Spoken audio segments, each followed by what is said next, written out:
Okay, and we're live. Hooah!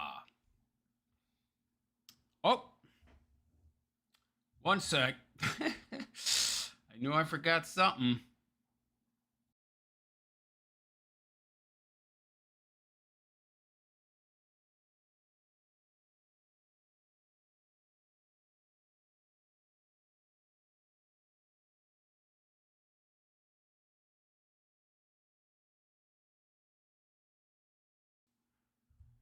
So hello all, and welcome. It is I, the Realist Philosopher, and this is the Realist Philosopher Show. So how you all doing today?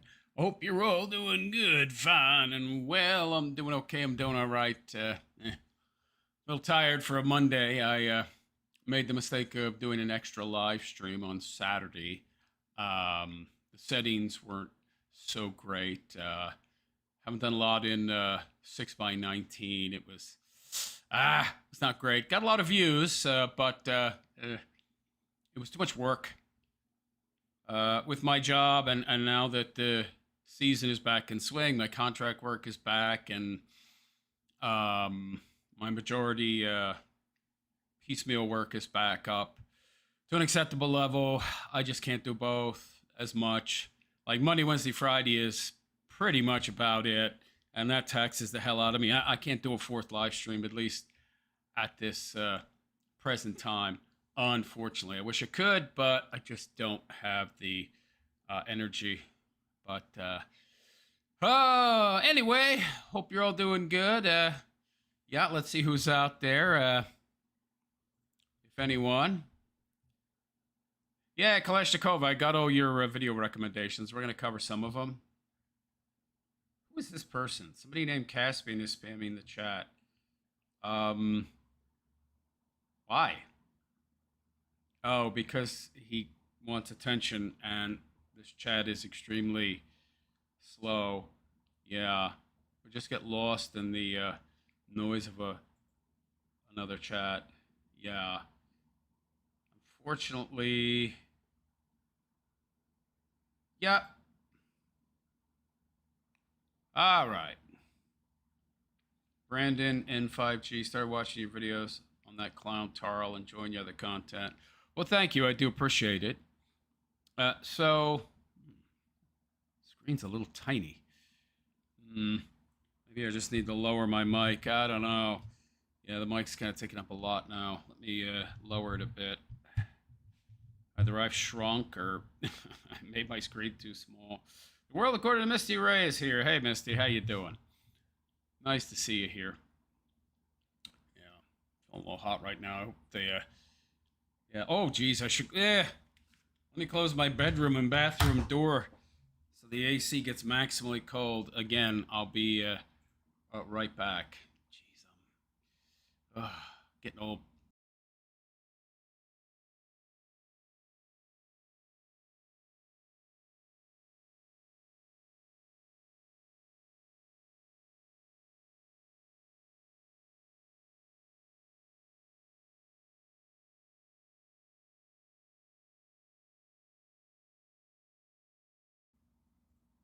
Sorry about that. I'm kind of warm here. Ah, now the AC should really kick in. Hooah! Yeah. So I was, if you remember our last show, or was it a couple shows ago? Or was the last show? I did a piece on that TJ guy. I'm not going to cover him no more. The views aren't very good, and the guy is he equivocates too much. It's kind of crazy. It's really cringe to watch him. I mean, he made a response to me, but the real issue, he wouldn't even use my name. And it's like, so why would I? The guy doesn't know how YouTube works. Like, if you're going to have a back and forth with somebody on YouTube, you actually have to address them. Why would you respond if you're not going to say who you're responding to? And it's like, how old is this guy? What kind of child are you, Matt? You want to talk to me? You got to talk to me. And, you know, it'll be a back and forth, and it'll be good for both of our channels, but he didn't want to even use my name. So it was like, he had a bunch of weird arguments, really stupid stuff like crackheads are philosophers and everybody has philosophy. Yeah, maybe doesn't make it a good philosophy. And, it was like, it was some of the dumbest crap I've ever heard. And it was like, nah, I don't think so. I don't think so, buddy. I am not going to cover that garbage. So I was on X today, and I noticed the hubbub with Andrew Wilson. If you guys have noticed, this guy is trying to get Candace Owens to debate him. And, let me listen to that sound real quick. Okay, that's pretty good. He's trying to get Candace Owens to debate him. And it's just all very odd. I mean, he offers us all her office. First of all, he offers her all this money.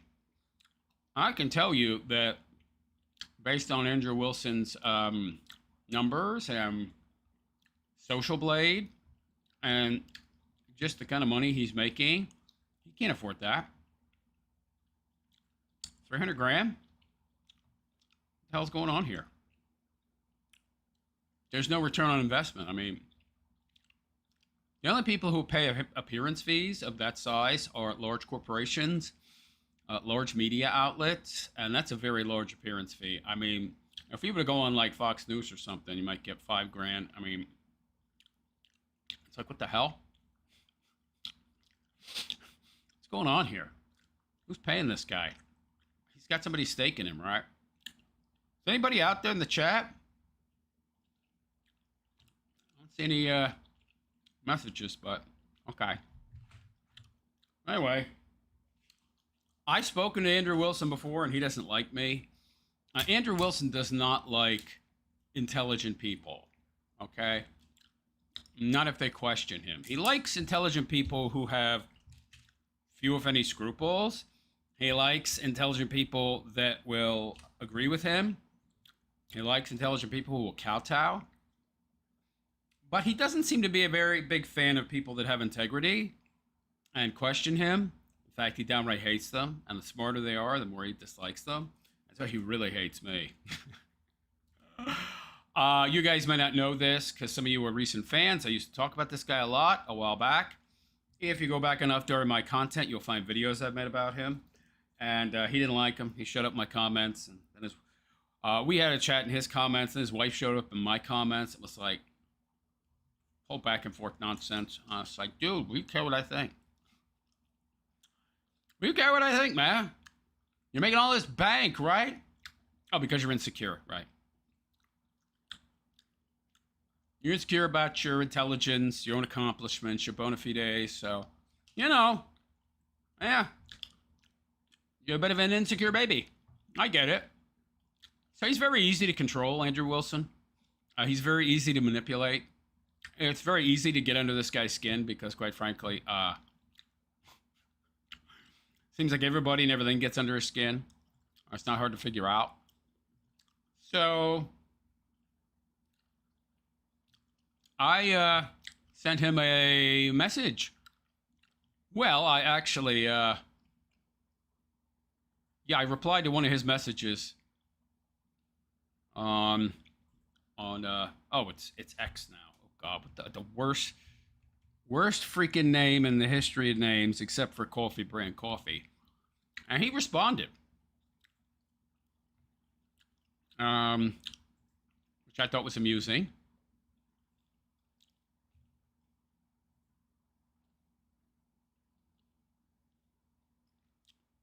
Oh, here we go, Jakob.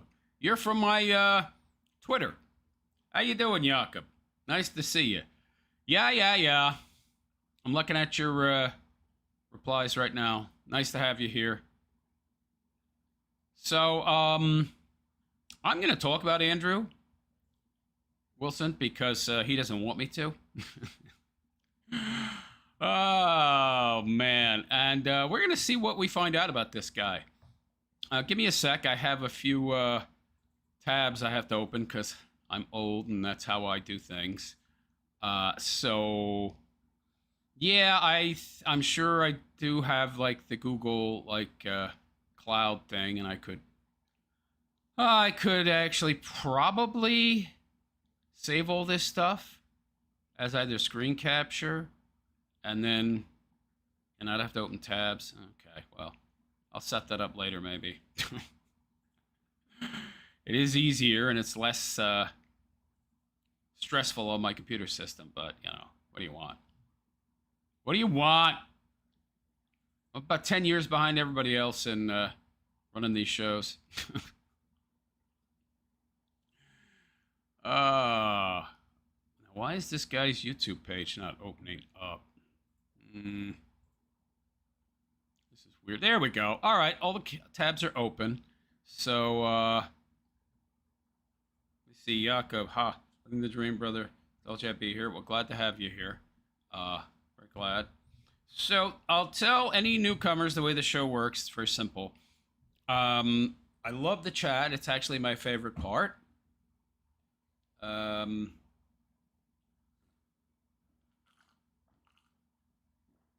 But I don't read chats while I'm doing commentary on a story. So please be patient. While I am commenting on whatever I'm commenting on, just keep chatting because I go back and start from where I left off in the actual chat. So I will get to your chat messages eventually. I'm the only streamer, one of the very few who reads all comments. Until I get so famous, I can't because there'll be so many. Ha ha! Wishful thinking, baby! But anyway, yeah. All right, settings look good. It's not bad. The mic doesn't hide too much of my face. All right. So I'm going to turn on screen capture. And again, if you leave comments, please leave comments. Just make sure you make reference to whatever you're commenting to so that when I read your comments after I'm done my commentary, I know what the heck you're talking about. Because again, I don't reply in real time. All right, screen capture, check. Infinity me, check, check. Good. Let us see. Oh, yes. There.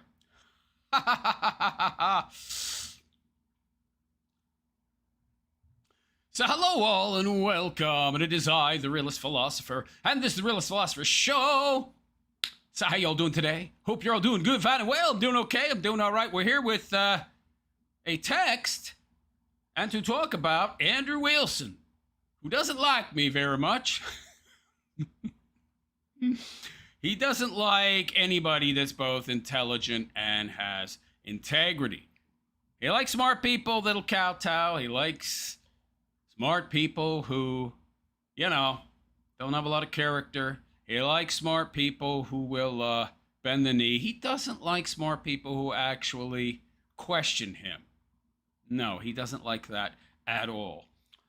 So I sent a tweet here in response to one of his many self-congratulatory posts about how he's owned Candace Owens and he's going to get her to debate him.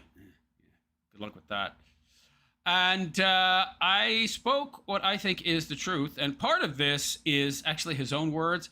Part of it is employing reason on my part, which he would, of course, claim, where's your proof? But he doesn't deny it. So let's read my tweet, shall we? The truth is you're an AstroTurf grifter who got his start the exact same way Destiny did. Now, that's actually true by his own words. So a lot of people, I used to watch a fair amount of this guy a while back. And I remember one stream he did specifically where he was talking about how he got his start online. And he said quite clearly that he got his start just gaming online. Online gaming, late at night, he'd come home after work, pop a brewski, smoke a cigarette, and he'd be online gaming, I guess. I don't know, first-person shooters and such, maybe World of Warcraft. I don't know the game. It's irrelevant. I assume many different games. And they would S-talk, and, you know, apparently that's how he got his start. He would S-talk. He would talk about politics, just talk about lots of different stuff in passing. Found out he liked it and enjoyed it. And that somehow evolved, became the Crucible. He went from that, which is how he started out online, his own words. That was his first exposure to the online world. And when he saw the responses he got, when he saw the way people reacted to his opinions and how much he enjoyed it, he kind of transitioned to debating because he liked debating people on games and such. It would get lots of views, I guess, and people would comment a lot. So he saw the engagement, and I guess from that, I'm surmising from that, he really saw that he had a talent for talking online, for rhetoric, for oratory, for debating, and that he could maybe possibly make money doing it. And so he started making standalone content as a master debater. Yeah, self-titled. So those are his words, not mine. Destiny got his start the same way as an online gamer. So his response was, source? You made it up? No, those are your words, man. Those are your words. Now, he would claim that part of this that is not his words and that I don't have a source or proof for. And I actually do have evidence. It's called logic and reason. And we can deduce, we can induce, we can reduce to a certain point using logic and reason to come to the most probable outcome, the most probable source of, well, this 300K that he is offering Candace Owens, which he does not have. He could not have without some kind of stake, somebody staking him. Now, this is the part that he says unprovable. You made it up. Did I? Well, let's see. So as a goofball gamer who babbled while live streaming, that's true. Now, goofball part, that's subjective. Let's be honest. I think he's a goofball. I think he's a goofball kid. You know, he's trying to play himself up to be older and wiser, but, you know, the white in his beard, which may or may not be real, doesn't change the fact that he's a kiddo. What is he, 42 or something? Him and his older wife pawn themselves up on people as some kind of traditional conservatives. They claim we're not TradCon. Okay.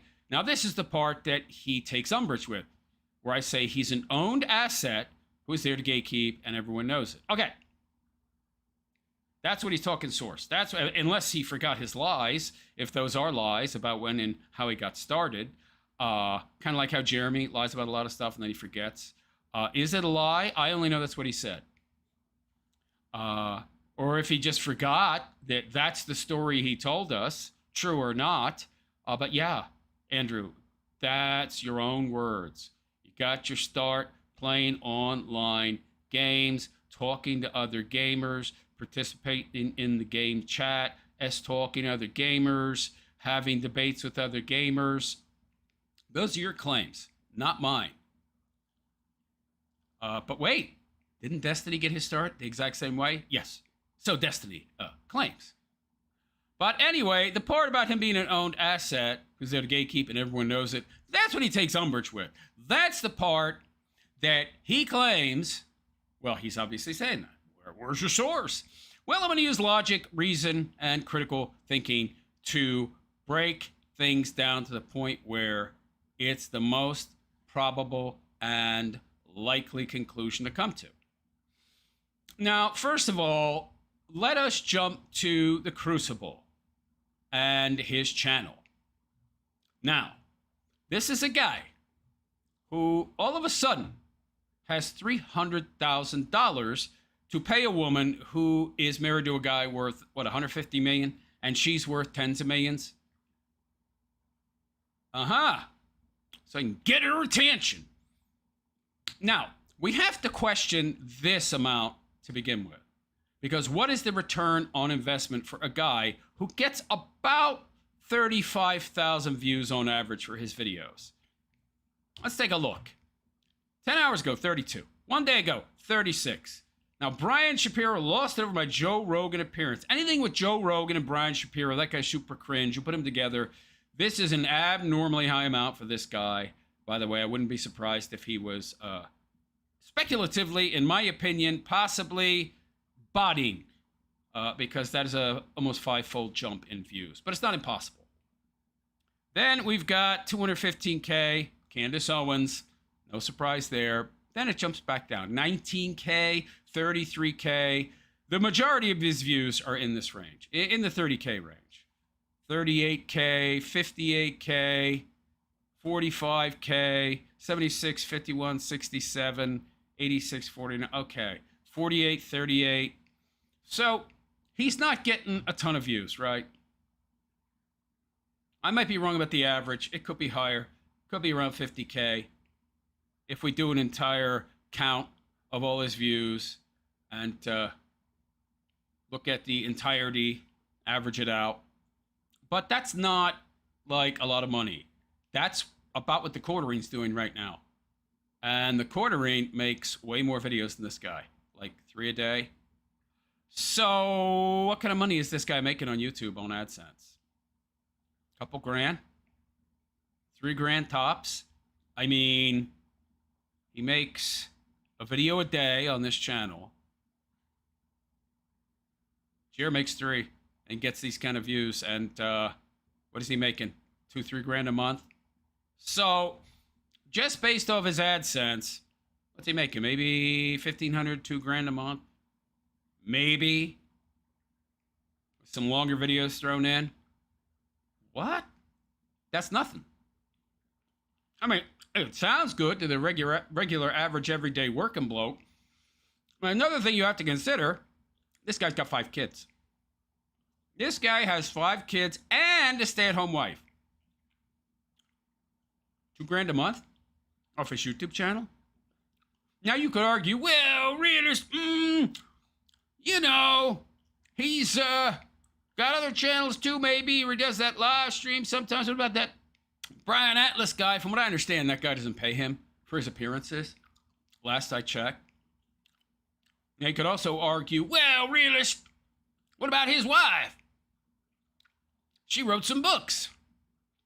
These are not mega bestsellers, man. Occult feminism. There's some money there, but it ain't all that much. And if it's $300K, you're going to give all your savings away to Candace Owens? For what in return? I think you need to understand that a $300,000 appearance fee is insane. Major networks don't pay that. This guy, who is, I now believe, living in Texas. I think it's Texas. I think he moved to Texas. I'm not entirely sure, which is interesting. He just appeared on the Joe Rogan show. I find that interesting as well. Joe Rogan's also in Texas also, I believe. So we got a guy here. Now, okay, you could argue, well, realist, what about his donos, his donations? That could be many times his AdSense. It could. It could. I'm not sure that it is. I'd have to look into that. But how many times can it be to support a family of 5 and a new house and the myriad of vehicles required for those kids who are coming of age, some of them already of age, and putting them through school? We're talking hundreds of thousands of dollars, if not in excess of $1 million. Guy just moved, bought a new house. I don't think he downgraded.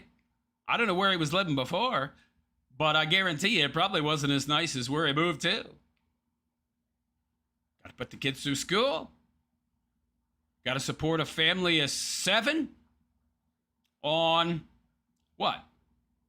I mean, let's say that he's getting 3 times in donations what he makes off YouTube.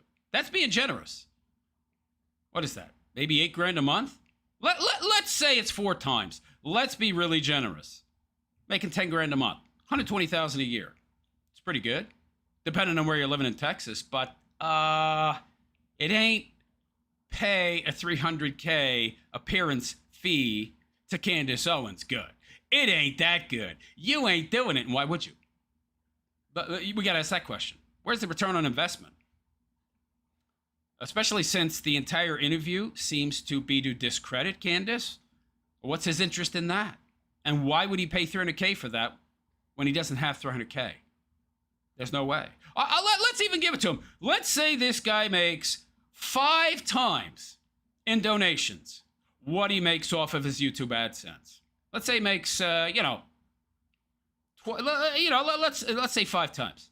Let's say he's making 12 grand a month, right? Even then, 5 kids, a stay-at-home wife, with mediocre book sales. Even if she had decent book sales, I mean, you're not getting no $300K to pay an appearance fee to somebody. And even if you have it, that's going to be a large chunk of whatever savings you might have. Maybe all of it. For what? Where's the return on investment? You don't usually invest money unless you're going to make money. You're going to make any money paying to debate Candace Owens? I mean, how? From where? You're not going to get $300K in donations. You're not going to get anywhere near that during even if it's a 6-hour live stream. You'll make some money in AdSense, but a few thousand? Where's the return on investment? Who's paying that fee? It's not him. I can tell you that. A former robotics engineer, so that's basically a glorified mechanic. He has no education in engineering at all that I know of. Certainly has no degree. So, again, I ask you, where's this money coming from? Well, it's certainly not coming from his YouTube AdSense. And I got to tell you, it's not coming from his donations either. Because even if I give him the benefit of the doubt and I give him 6 or 7 or 8 times the amount in donations that he gets in AdSense, he can't afford it. He can't afford $300K. No. The dude just moved and bought a new house. He's got 5 kids he's got to put through college. Who he's got to get cars for. That he's got to insure. Hello, that he's got to feed. That he's got to clothe. He's got to pay for all the phone plans, the phones, and the internet for. Yo. These expenses add up. Yo. We know from what we've seen of the quarterly. Even if we're generous and say this guy's more frugal. What's he got? 10 grand a month in bills? He's got a big fat new mortgage? How is he paying this? There's certainly not 300 grand left over, yo. What's going on here? Where's the money coming from? Well, and if you think I'm wrong about the AdSense money, let's take a look at his social blade. Yes, I find it interesting that nobody wants to look into this guy. I think because a lot of conservatives like him so much, they want to believe that this guy is the second coming. They love him so much, he tells them what they want to hear, right? Yeah, he's a good grifter. Yeah, he even tells you he's a grifter. You should listen. So he created his channel July 30th, 2021. Gets a grade of C+. His earnings are estimated between 542 and 8.7K. I can tell you based on what I know about YouTube, it is not 8.7K or anywhere near there. It's more like, and we know this because we've taken a look at the quarter-inch channel and the germinal decline and what his actual earnings are. It's more like about 3 at best. And his views, while decent, are certainly not stellar. In fact, he's getting about this last 30 days, 2.1 million. Well, we know the quartering is making about 3 grand on YouTube with more views than this, about 2.8, 2.9. This guy is getting 2.1. It's less than 3. It's maybe 2. Again, where is this mystery 300K coming from? Now, he says to me, made it up. You made it up. Give me a source. There's my source right there. It's called reality. You can't afford it. Therefore, the money had to come from somewhere, pal. Where'd it come from? Oh, well, Readers, you claim that I was... He's going to be very, very hyper-specific in regards to language now. You claimed I'm an owned asset who's there to gatekeep and everyone knows it. You didn't say anything about Candace Owens' money and 300K? You are correct. You are correct. However, I think it's safe... Oh, I know, the horrible word assume. But I think it is safe in this case to assume that whoever is staking you for this debate, staking that money, I think it's safe to assume you work for them. Otherwise, why would they stake you? They have some kind of investment in you, yes? Well, that doesn't mean I'm an owned asset. Well, okay. That's true. Yeah. There's some truth to that, sure. You could say that I don't know that for sure. That's speculation, but we'll get to that. We'll get to that later. Gatekeep? Well, dude, I mean, come on. So you work for these people, though, right? Gatekeep? Well, who are you trying to remove from the sphere? You are actively trying to use your role in the social media sphere, the TradCon space, to discredit, to kick out Candace Owens. Sounds like gatekeeping to me, buddy. Everything I've read online on Twitter, X, worst rebrand in human history, is you attempting to discredit her. In fact, your entire move to try and have a debate with her and all of the rhetoric surrounding it seems to be to discredit her. Why? In an attempt to gatekeep, remove her from the space, discredit her, poison the well so that nobody listens to her. Gee, I wonder who might have a vested interest in you doing that. Perhaps TP USA? Could that be who you're working for? Well, they're paying for the debate, but that don't mean I'm working for them. Weren't you just at TP USA headquarters working for them? Training their speakers to be better debaters? Doesn't that qualify as working for? Well, that was a wool-top thing. Well, proves an affiliation, doesn't it? But you have worked for them, and now you mysteriously have 300 grand to, throw around that we know you don't have. We know you don't have it, dude. I have a pretty good idea what you make in regards to donations and your YouTube channels. You ain't got it. And by the way, even if you did, you wouldn't spend it because there's no return on investment. It would be a loss. Point number 3. Why would you spend $300K of your own money to have a debate with someone and then you're out $300K? You made like $5K. Between AdSense and maybe donations, let's say top tier $10K. So I spent me $300K of my wife's occult feminism money and the savings that was supposed to be for my kids' college fund to make $10K. Yeah, you're brilliant. No, that's absurd. That's like the worst investment in human history. Where'd the money come from? So it couldn't have come from you. So it came from somebody staking you. Why? Why would they do that? Because they own you? Because you work for them? You represent them? Oh, well, that's a false framing. Okay. Maybe they don't like my language. Maybe it's a little too hyperbolic. Maybe it's assuming facts, not in evidence. Saying they own me. Yeah, you'd need evidence for that. Okay. Well, I mean, 300K? I don't know, pal.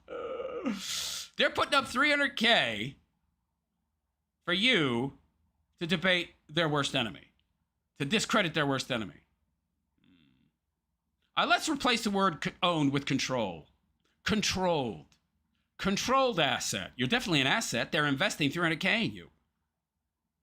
That's provably an asset. Are you going to say that's not an asset? Are they investing 300K in you for no reason? No. They're investing in you, though. Dude, so, okay, maybe I misspoke. So you're a controlled asset. You're controlled opposition. Yeah, okay, sure, you're a controlled asset. Let's couch it that way, sure. I mean, that's easily proven with just logic and reason. Well, you don't have a smoking gun. You have nothing on paper. You don't have signed documents. Yeah, we have something called common sense and the duh factor. Former online gamer turned blood sport. Give me a break, pal. You couldn't handle 5 minutes with me. Blood sport debater. I'm a blood sport masturbator. Self-titled. And,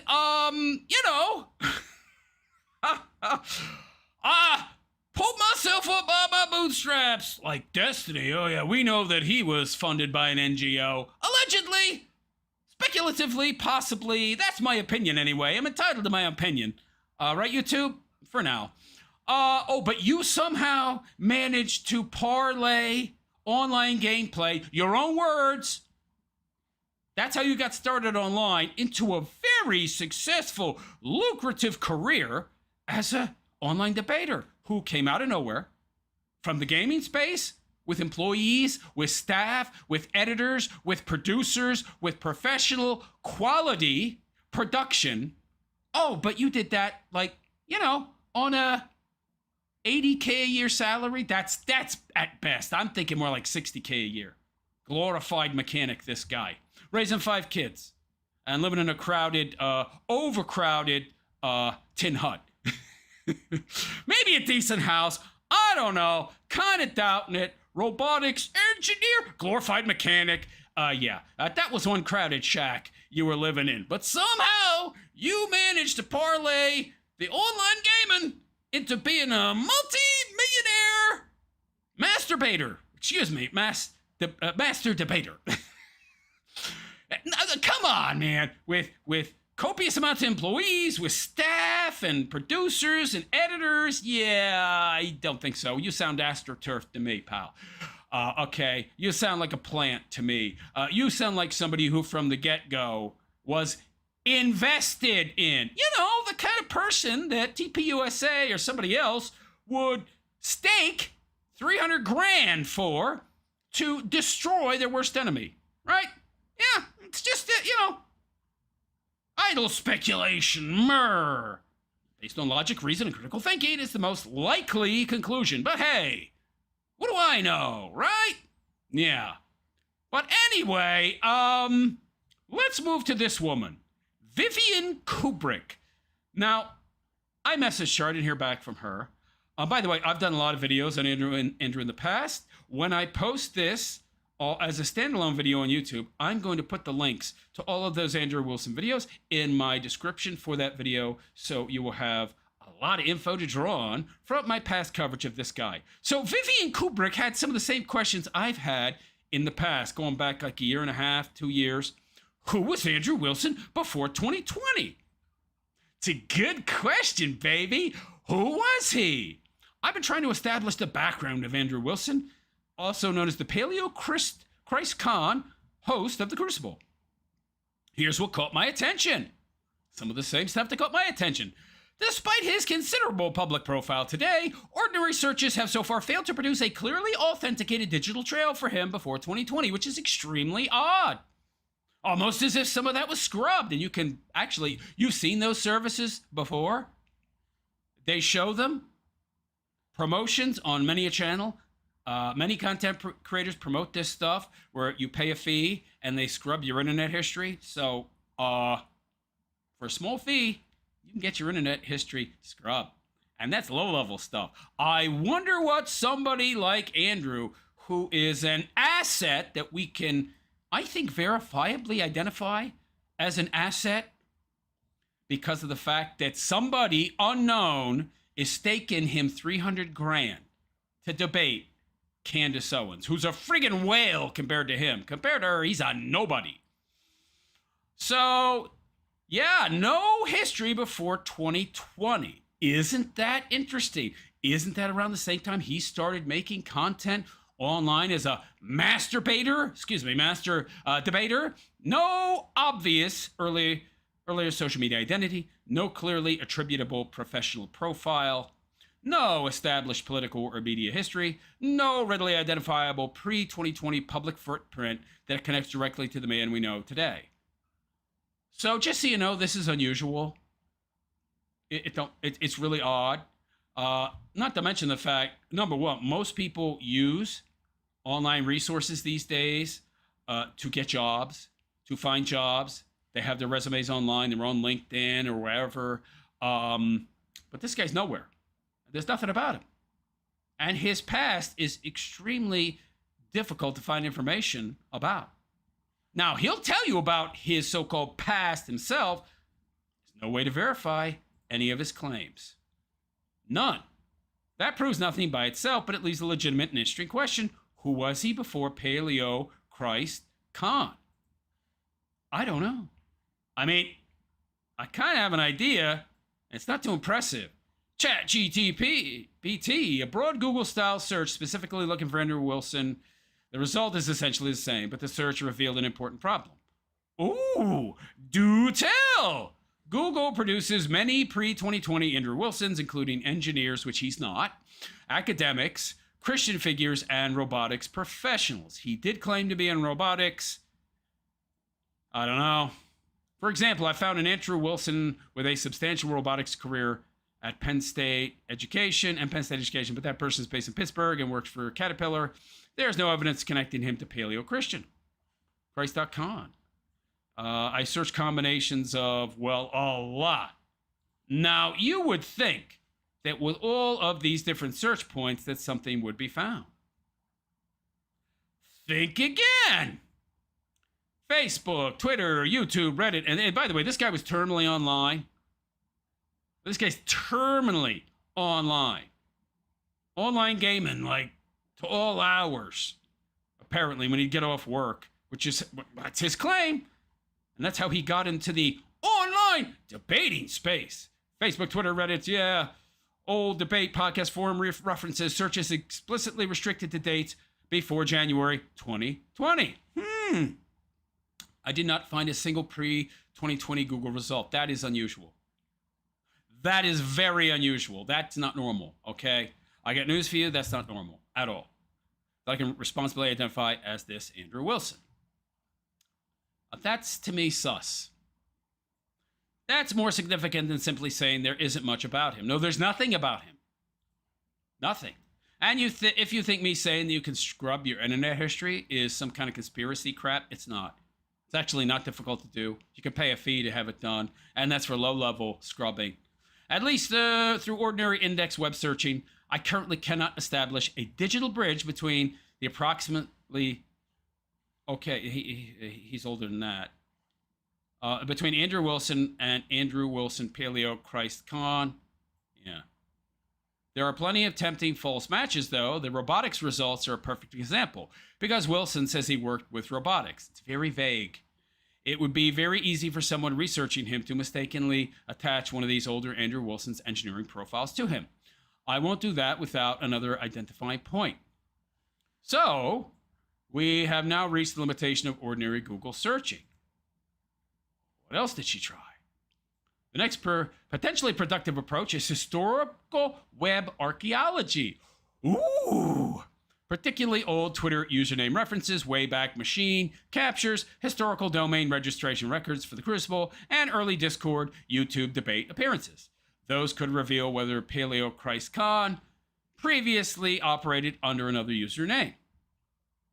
I then asked ChatGPT to find photos of Andrew Wilson before 2020. Nothing found. It's interesting. Then I asked ChatGPT to find photos of Andrew before 2020 in his wife's social media presence. Again, nothing found. It's almost as if somebody wants to control the narrative of their past history. Very interesting indeed. There's more? Is there more? Oh, whoa, hello. All right, so that was just some of it. I have to blow this up if I want to. I can't blow that up? Oh, come on. Okay, so I don't know if you can read this or not. Probably not.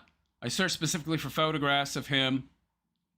The image search does find plenty of photographs of him, but they trace to his later public career. For example, this is definitely the correct Andrew Wilson from his ex-presence. The search also produces purportedly older Andrew Wilson photographs, one even titled Andrew Wilson 2009, but I checked the underlying record, and it is Andrew Wilson, the actor, not Paleo Christ Con.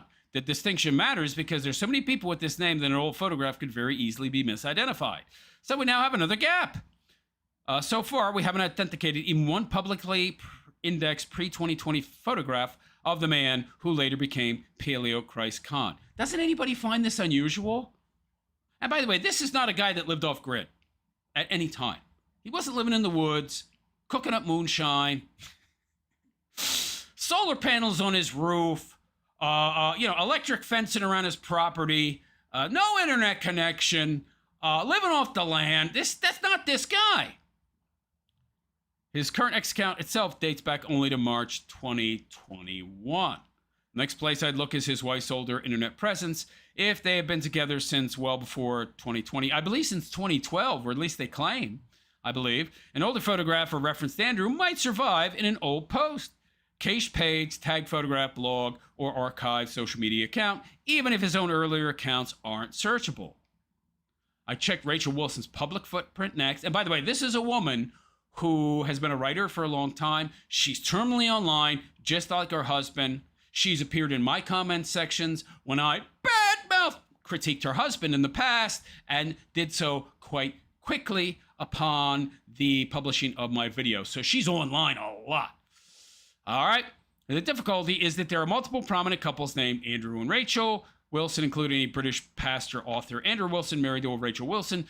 Search engines repeatedly mix that completely unrelated couple into the results, so those older photographs and references can't be attributed to Paleo Christ Khan. For the correct Rachel Wilson, I confess, this is what's unusual. You can't find anything about either of them before 2020. Okay, so let me explain why that is highly unlikely. One person maybe doesn't have a internet, social media presence before 2020. Okay. Maybe they just never went online before that, even though this guy was playing online games consistently, which tells you he's probably on social media as well. But okay, sure, he's streaming online games while he's playing them, interacting in chats, but he has no other social media presence. Maybe? And maybe that would mean he has no presence online until he formed the Crucible and started his career as a master debater. But his wife also has no discoverable presence online of any kind before 2020. That's very suspicious. That's highly, highly unlikely. I still have not located an authenticated pre-2020 photograph, social media post, blog entry, or index page from Rachel that shows or identifies Andrew Wilson. That is notable because Wilson has said that they had already been together for many years. 2012, I believe, before his public emergence. If that account is accurate, there potentially ought to be material somewhere from the 2010s. You would think, but ordinary index searches are not surfacing it. I can tell you this is highly unusual. Highly unusual. I also searched variations around Rachel's current and known identities, including Andrew Wilson, Rach for patriarchy, blah, blah, blah. She did a lot of searching. That is notable because Wilson has said that they had already been together for many years before his public. Okay, did I already read that? Okay. What appears instead is overwhelmingly post-emergent material. Yeah, it's interesting. No footprint before 2020, after 2020, overwhelming.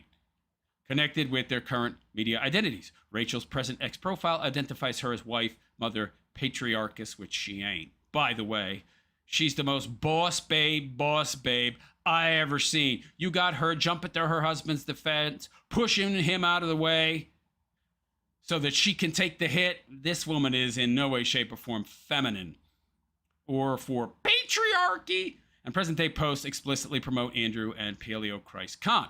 So at this stage, we have something more specific than before. Neither Andrew's current footprint nor the readily searchable footprint of his wife has yet supplied me with a verifiable bridge back into his pre-2020 life. Meaning his identity, in my opinion, speculatively, I'm allowed to have an opinion still, right, YouTube? His pre-2020 identity online, footprint online was scrubbed. Manually, purposefully, by someone or someones. That's really the only explanation, in my opinion. Now you could say, well, you have no evidence. I mean, one of them not having any verifiable footprint online at all, even though you got a guy here that's supposedly working professionally in the robotics industry, but he has no verifiable online footprint anywhere, not even on LinkedIn, on no platforms where you look to find jobs, hiring, anywhere. But his wife also has the exact, see, this is what's interesting. And this is the evidence. They both have the exact same missing footprint. If one of them just had no verifiable online footprint before 2020, which in this digital age is extremely unlikely, that you couldn't find anything about them before 2020? Okay, maybe, possibly. But both of them have the exact same missing information, missing during the exact same, before the exact same time period, going missing at the exact same time. And the same overwhelming media presence starting at the exact same time. That's not coincidence. That's the evidence right there. Use your noodle. Don't be smooth-brained. So neither Andrew's current footprint nor the readily searchable footprint of his wife can be found pre-2020. I would not yet conclude that the material was deleted. I would, because Google indexing of old Facebook and Instagram material is notoriously incomplete. There's more online than that, than Google and Facebook. But the next useful targets are now quite clear. Rachel's former usernames, old versions of her Substack, author biography, historical Twitter handles, archived Instagram, Facebook pages, and earliest references to her book. Those could reveal an older surname, username, or family photograph that ordinary searches are missing. Yeah, but those would get scrubbed too. Any good scrubber software would get rid of those as well. That is where I would go next, rather than continuing to search Andrew Wilson, because his extremely common name is producing far too many false identities, and you're not finding any that connect to him at all. Not even for his wife.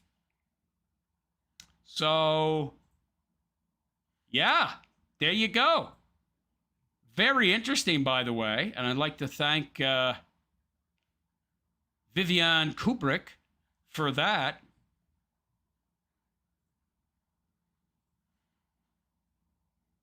So what can we conclude? Give me a sec.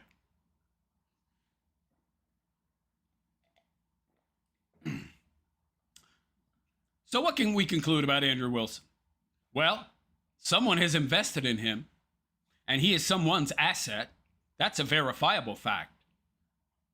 Because he ain't got $300K to give away to Candace Owens, there's no return on investment. In my opinion, that's true. In my opinion, that's an obvious fact. That's obvious to anybody with half a brain. And he's not denying it. He's not trying to deny it. He's just disingenuously asking for, sure, shiz. I say logic and reason. Prove it. You ain't going to be able to, you ain't got $300K, buddy. And there's no return on investment. People don't just pull $300K out of the bank and give it to a Candace Owens to have an interview with them. Where's the return? Even major media outlets, NBC, ABC, you know, they don't have that. They don't invest that kind of money in appearance fees, man. But you, some dude that moved to Texas, makes a little bit of money off YouTube and donations, can afford $300K? I've already pointed out that's not possible. Even if I'm overly generous and say, even if you generate 5, even 10 times what you make off of your YouTube AdSense in donations, you couldn't afford it. There's just no way. I don't think people understand just how difficult it is to come up with $300,000 in liquid capital like it was a snap of the finger. It's not happening. And even wealthy people who have plenty of cash, they don't do it without reason, without a return on investment, baby. What's the return? What's Andrew Wilson's interest in Candace Owens? What purpose is served by giving her $300K?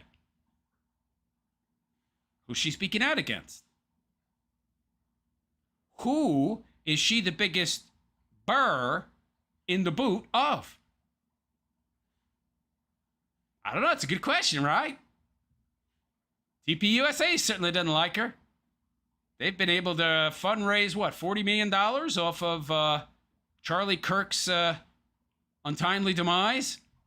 An organization like that, that's pulling in tens of millions of bucks a year, can sure afford to peel off $300K to provide their asset, Andrew Wilson, in my opinion, speculatively, allegedly. They can afford that real easy, especially when it protects their bottom line, because the more she talks, the more money they lose, the more donations they lose, baby. So, you answer that question for me. Who is this guy? I mean, if we go by his own words, he got his start playing online games, got hooked on online culture, loved the back and forth, the S-talking that would happen playing these online games, which would be streamed to YouTube or Twitch or something. And so he got hooked, and he saw he was good at the back and forth, and he had a lot of attention from the other gamers, the other players, and he saw there was a niche, there was a demand there, and then he transitioned up into some kind of masturbator. Master debater! Yeah, as he titles himself, because he's certainly no master of debating. And does that make sense? That a guy who works as a robotics engineer, this guy likes to give himself fancy titles. Mechanic. He's a mechanic, making 60, 80K a year at best, with overtime, with 5 kids to feed and a stay-at-home wife. But somehow, this guy, a mechanic, managed to raise all these funds, like, immediately. There was, like, no gap. He went from gamer to staff, producers, editors, professional production quality on par with that of a major network. Where did he get all that startup capital? Where did he get all that startup capital? All that hardware, all that technology, the money to pay staff. That's a lot of money. I don't see it coming from a small business loan. Hey, bank, I would like a small business loan to start a YouTube channel. You're a white guy. So, we're not going to give you money for a rather spurious, questionable business idea. Bye-bye. Oh, yeah, banks are loaning out all the time to get production gear and hire staff for YouTube channels, baby. I'm sure they were in a rush to give this guy a loan, yo. Oh, yeah, but he started from the ground up and pulled himself up by his bootstraps, and now he's got an extra $300K to give Candace Owens for no return on investment. It would be literally giving away $300,000. You would make no money. You would lose $300K. Duh! So it ain't his money. So whose money is it? Somebody staking him. Have you ever heard the term stake? It's an old pool hall term, man. I'll stake him. Yeah. You get the person behind the pool hustler who has the cash, baby. And he's the pro. And they're staking on his talent. So that they get some return and they split the money, right? In this case, Andrew Wilson gets more fame, gets more donos, TPUSA gets to discredit their worst detractor. Win-win. And they've got the money to spare. Now, the return on investment for them is huge because they take her out and they make more money.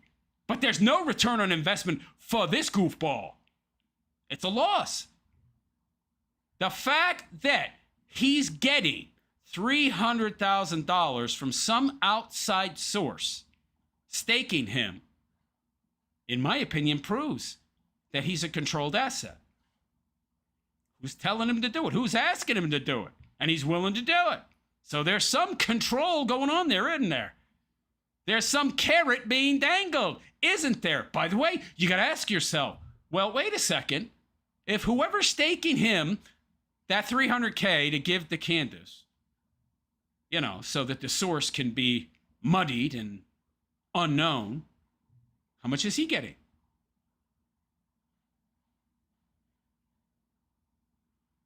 I gotta wonder if he's being given $300K to be given to Candace. If Candace is getting $300, how much is he getting? Is he just getting the notoriety of debating Candace? Or is there also some payment there as well? Because we already know he was paid by TPUSA to teach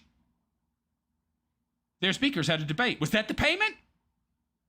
Going to give you some non-existent job as an excuse to give you big mounds of cash?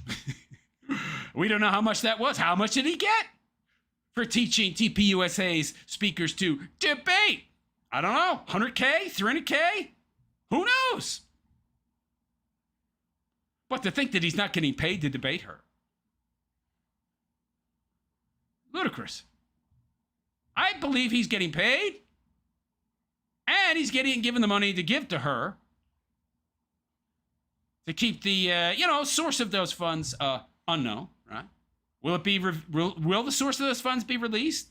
I don't know. Does Andrew actually believe that his audience is stupid enough to believe that the funds are coming from him? I've already proven that they're not. There's no way they could be. This guy can't come up with that cash. Even given the most generous assessment of his donations. There's no way. No freaking way. But anyway, hey, you want to believe that this guy is somehow real and authentic and organic and he just rose up from being an online gamer at night to bootstrapping himself into being the master debater of the world. Self-titled. You go ahead and believe that. You go ahead and keep believing that. And keep believing that Destiny, a goofball former carpet cleaner, somehow parlayed that into being the left's hero and worth millions of dollars. Yeah, because that makes a lot of sense. What do I think happened? I think this was a guy who, and these spheres, by the way, are watched. People watch these spheres for people just like him, who have some intelligence, who have some skill, who have some speaking ability, who are good in these kind of back and forth exchanges, who will make good, controlled assets, and who need cash. And don't have a lot of, moral qualms or integrity. They'll sell it to the highest bidder. Some dude playing, online games at night to escape the vicissitudes of 5 kids and a harpy wife and a friggin', job engineering robot parts, glorified mechanic. That's the kind of mark you want. Same goes for former carpet cleaners. But anyway, that's all I got to say. You believe what you want. You want to keep believing that this middling talented debater, and his talent is middling. Not that bright a guy. His own words, and I agree. Somehow accrued all this wealth and influence with nobody staking him, no resources. Somehow he just came out of nowhere with a professional studio and a staff, and that happens all the time, man. And people who have 5 kids and a mortgage, they can easily come up with the 20, 30, 40, 50 grand startup costs for that, man. It's so easy. Yeah, why don't more people do it? Well, yeah. But anyway, let me know what you think in the comment section. Is Andrew Wilson a real, authentic actor, or is he astroturf, a control asset, somebody's asset? It's obvious that he's somebody's asset. Otherwise, nobody would be putting up $300K for this guy. That's the definition of an asset. He's being staked. But hey, let me know what you think in the comment section, and please like and subscribe to my YouTube channel if you have not already. Hit that notification bell to be notified of any future content that I might create. Also, if you like and appreciate the raw RP-based way I tell it like it is, subscribe, leave a comment. It's good for the algo. And if you'd like to support my continued content creation, you can leave a super chat. Any amount is greatly appreciated. I, unlike some, do not have some NGO supporting me. So any support would be greatly appreciated. Anyhow, on that note, I'm out of here. I am the realist philosopher, and I wish you all a good and pleasant day. And take care. All right. Let's get to your comments if there's any. I don't know. We'll see. La la da da. All right. Give me a sec. I need to scroll back. Oh, there's not that many comments, huh? All right, well, time for another piece of nicotine gum, baby. Chappy Chap, who did he give 300K to? You're paying it. You don't know what's going on. So he offered Candace Owens $300,000 to debate him. Yeah. Chappy Chap, he used to work on an oil rig, I'm pretty sure, before he got into YouTube. No, he didn't. No, that's not true. He claims to be a robotics engineer, meaning glorified mechanic, because he has no college degree. Chris Cross, he gets a ton of super chats. No, Chris Cross, I've done my research. He doesn't, even if he gets 10 times what his YouTube ad revenue is, it's not enough. Do you have any idea how much money this guy would actually have to get to be able to afford 5 kids, wife, expensive new house in Texas, pay for those kids' educations, support a family of 7 in a new nice house, and have 300K lying around? Do you have any idea? No, I don't think you do. I don't think you do, Chris Cross. I don't think you have any idea at all. Warm tips. He's well compensated by TPUSA. Yes, I agree. Scott 9352. Why doesn't Candace do it for free? Well, he offered the money. She didn't. He approached her and said, "I'll give you this to debate me." There was like no discussion beforehand. Scott. It was just he said to her, "Hey, debate me for 300 grand." Okay. And by the way, he's a nobody. Andrew Wilson is a literal nobody compared to Candace Owens. Do you know how she's like got the biggest podcast in the world behind Joe Rogan? I mean, why? Why? Grunt, the mother gets child support? No. Scott, he gets money for going in whatever podcast. No, he doesn't. No, actually, he doesn't get money from the whatever podcast. Brian Atlas does not pay him. He does that for the publicity. Chappy Chap. I mean, it's pretty obvious these BS. TPUSA is putting forth the cash for this. Yes. Yeah, but he won't acknowledge it. Chappy Chap. Andrew is a known TPUSA simp. Yes. Scott. Candace honestly will get destroyed by Wilson. Really? Dude. You have an overestimated sense of Andrew Wilson's intelligence. He's not that bright. He's really not that bright. He's just good at ad homs, muddying the waters. He lies a lot. And he's not that smart. He's really not. I know people think he is, but he's not. He's just good at insults and overspeaking. And he's clever at that, but... I mean, Candace Owens is a smart woman. I mean, I don't like her. I think she's a grifter. She's definitely an F-inist, but I mean, she's better at the grift than him. Chappy Chap. Okay, so where is the post of Andrew arguing with you, or is this a one-person beat? No, it happened in email, and then one of my chats, his wife popped in. Dude, this is like well before I changed my format. That's like a year and a half ago. Scott, I think 300K is BS. Just proves a point.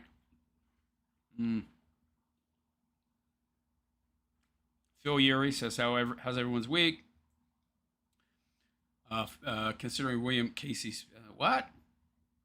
Okay, I need to... okay. Chappy Chat, where's the argument it appears you're in a beef with your own Twitter account? Phil Urey, every single team in life seeks benefactors. Very few chats. Chappy Chat, lots of people his age have no online footprint. What do you mean his age? He's like 42, man. What are you talking about? He's not my age. And his wife as well? Don't you? Yeah, but both of them? You obviously didn't follow my logic. Chappy Chat, his only gaming was him playing Call of Duty or Xbox. Billy Mike, the lack of info on this character, very, very OF. I don't know what that means, OF. Okay. Chappy Chap's not suspicious at all. Of course it is. It's not suspicious by itself, but if you take both people and they have the exact same missing footprint for the exact same time period, you don't find that suspicious? Grunt says they do not need a return. The 300K is advertising and propaganda at the same time. Advertising for who? Yes, they do need a return. What are you talking about? It's not advertising. Dude. I don't think you have any idea. Oh, my God. You'd get more advertising. Dude. Oh, God. I have to explain this stuff.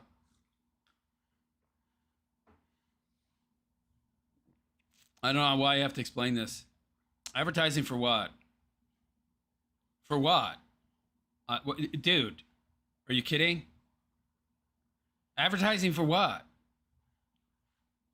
A few $100 more of AdSense revenue? And then 10% increase in donos? Do you have any idea how many years it would take to get a return on that money? Especially in factoring in inflation? What are you talking about? I don't think you know. I don't think you really do understand how business works. Billy Mike controlled opposition. Correct. Shane Cashman charging my phone at a gas station. Well, I'm sorry to hear that. Hope your dad fixes the place up and gets the electricity working correctly. Kalashnikova. So certain forces are trying to consolidate power on the right since Trump is crashing and burning. Billy Mike says good night. Oh. Chappy Chap, because a bunch of women watch Candace. Chappy Chap, he's smarter than you're making him out to be. Maybe. Chappy Chap, yeah, his age people from Gen X were not online. Dude, he's 42.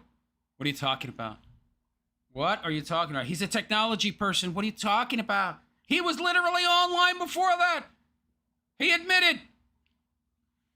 In the 2010s, he was spending his spare time gaming online. What are you talking about? Oh, boy. That's where he admits. That's how he got his start online. By streaming online games. His words, not mine. Dude, what are you talking about? That's not being online? All right, I don't know, man. I don't know what to tell you. Too many people are in love with this guy. He is 100% AstroTurf. Oh, wow. Okay, whatever. You believe what you want. I'm guessing at this point, it's probably about halfway between where I was. Yeah, it looks like the comments dried up. So, for some reason it reads top chat. YouTube keeps switching my chat off. All right. I'm going to move on here. What do we got? What do we got? Ooh, some comedy. Very good.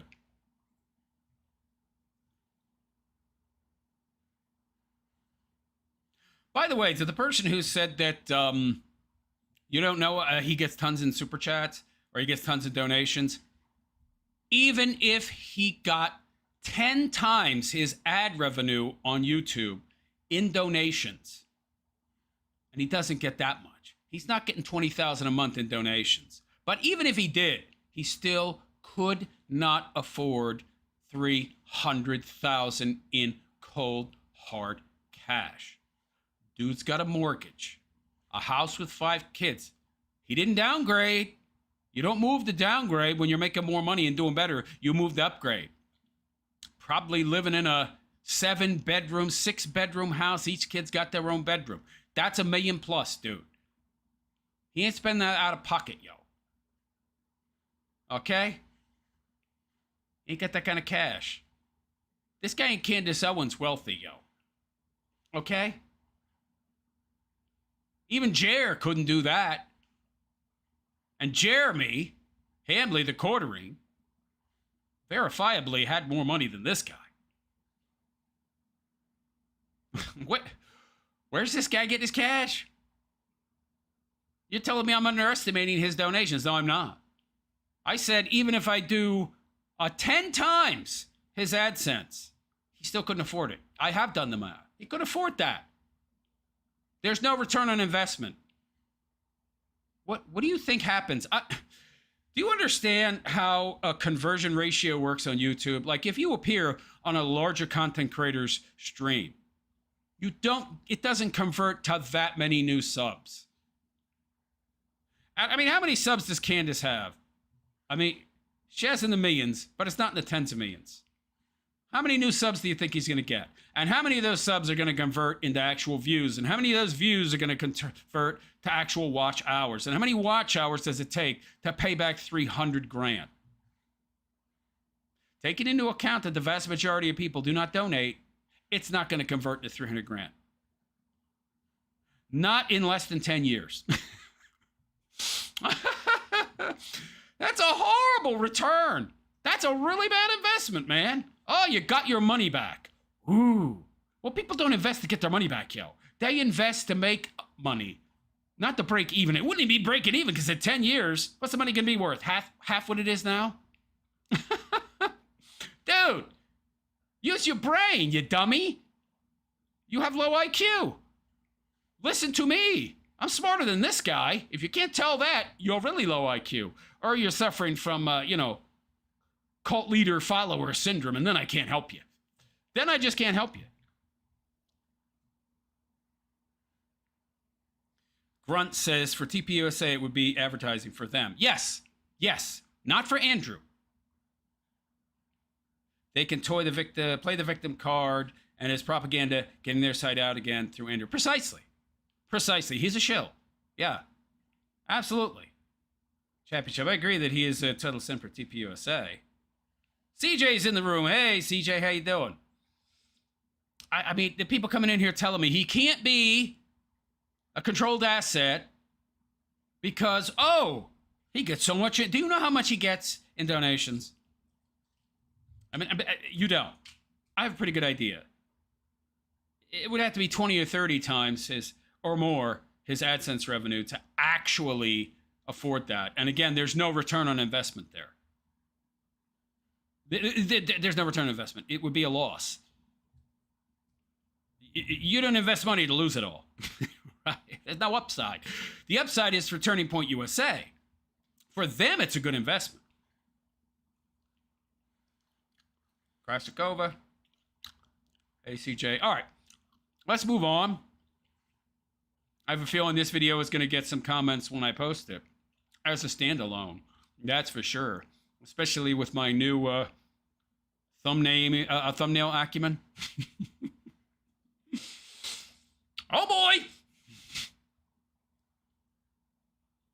I'm gonna have some fun creating that thumbnail tomorrow, baby. Be typing like a page and a half. And by the way, people talking about how making AI thumbnails is easy. It's not easy.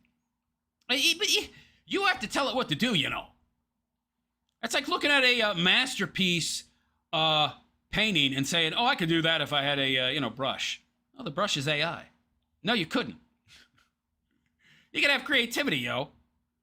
And you gotta be able to translate that creativity into words, onto paper, to project the exact image you want and do it within the confines of the AI's capabilities. It's actually not that easy. But anyway, let's move on. We've got a lot of content to get through here. What do I want to talk about next? Yes, comedy. Comedy, baby. Or Jer. Okay. Yeah, Jeremy Hambley. Yeah.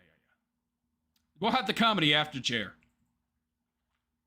We got some more Nikki, Styx's ex, stuff to cover, but I don't want to jump right into that. So let me do Jeremy Hambley first, right? And then we'll get into Nikki.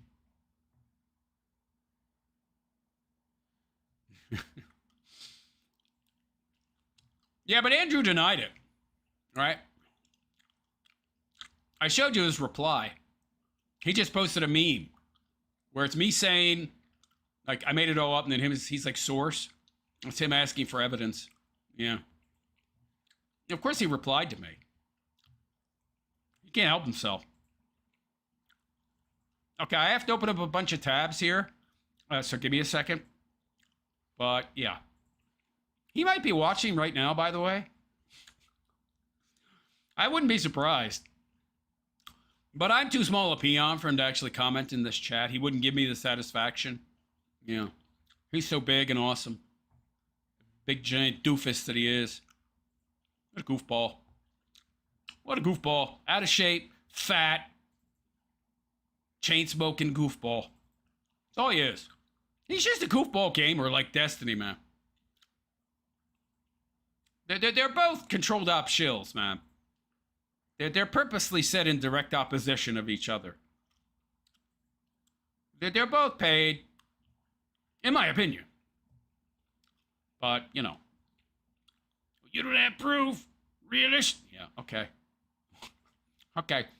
Whatever you have to tell yourself to feel better about your idol being obviously astroturfed, you go ahead and tell yourself that.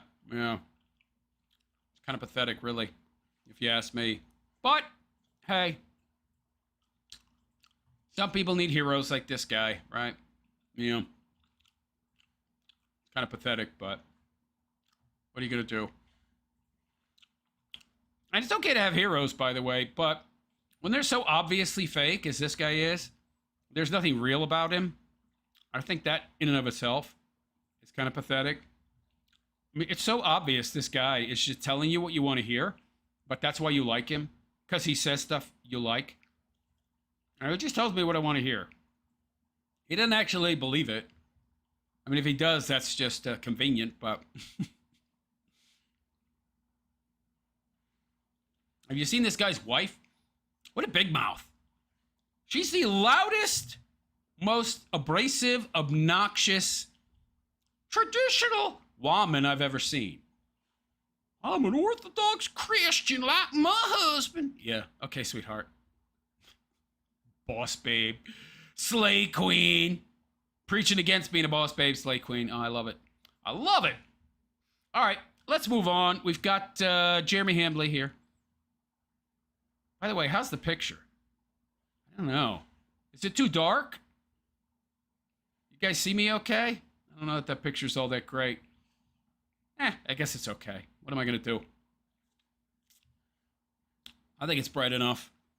If it's not, well, that's life. Infinity me? Check, check. Good. Good. F11. All right. So hello all and welcome. It is I, the Realist Philosopher, and this is the Realist Philosopher Show. So we're back, baby. We're back with Jeremy Hambley, the Quartering, Quarter Tonner, Ham Planet, Hamburglar, Cleaner Outer of White Castles. Back with some more nonsense from this guy. I don't want to call him any names because, you know, YouTube doesn't like that. You might hurt Big Bad Cheers Fifis. Yeah, whatever. So, I'm going to end up one of those older parents, says the Quartering. This AOC story hit Jer really hard. I will be more financially set. Going out partying every night is not a good behavior for a father, but DJing, gambling, and drinking is. This is great. So the Quartering's talking about becoming a father. Oh, wow. Talk about a major distraction grift here. All right, let's hear it, old man. You're going to be a father at 43. Your wife's going to be a mother at 43. Oh, I can't wait to hear that, how this is going to work.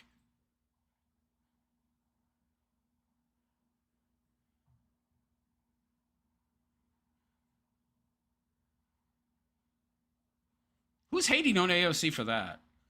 Trying to get, I mean, it's a delusion. I think the success rate of that in vitro stuff is like 17%. So statistically, it ain't happening. No, you're not. He's been watching my content, I think. I've been castigating this guy about being a childless loser. Why you have a wife and talk about having a family when you don't have a family. You refer to your family, but you have no family. Wife doesn't count. You can have kids as well, buddy.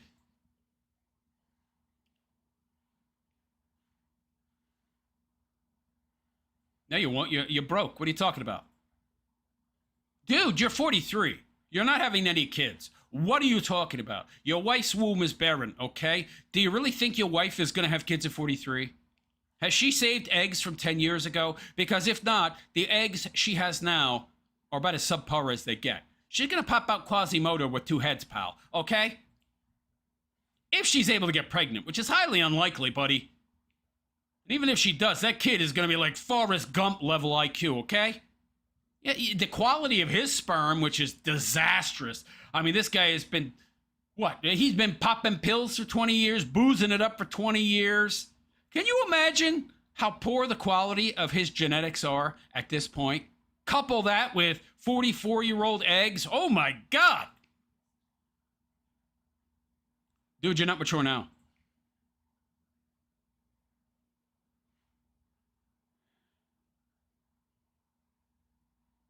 Dude, you party at home. It's Miller time every night.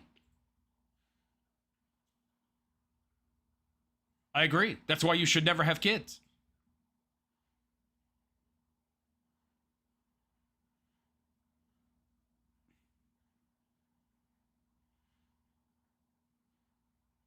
Yes, sniff it up, Adderall nose. Anyway, next. When Sniff, I've talked about it at length, dead internet theory. So the quartering slips in the theory that any of his detractors online are bots. Ha ha ha! Of course he does!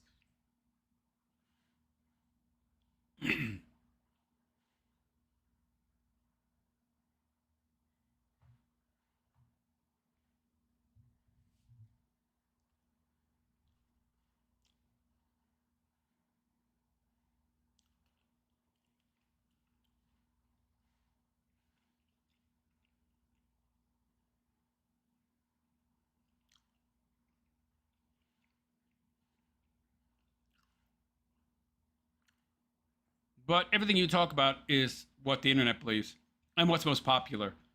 You go wherever the wind blows, pal. You're a bandwagoneer.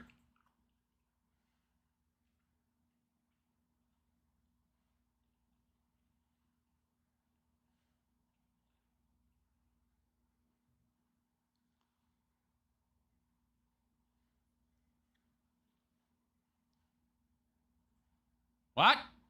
Is he trying to say that bots are talking bad about him?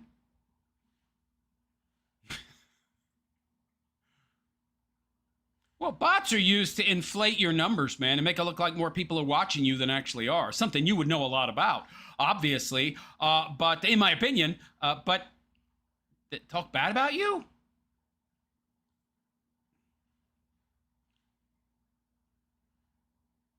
This is Cope. This is Major Cope. No, I like him. He's a smart guy. Smarter than you, that's for sure.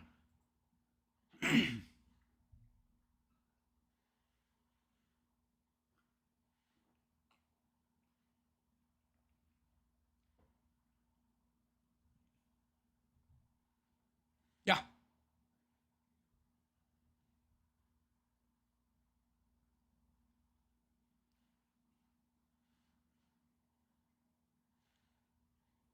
Yeah, but they're the loudest 5 to 7%. So the person with the loudest voice is the one who's most heard, especially by politicians.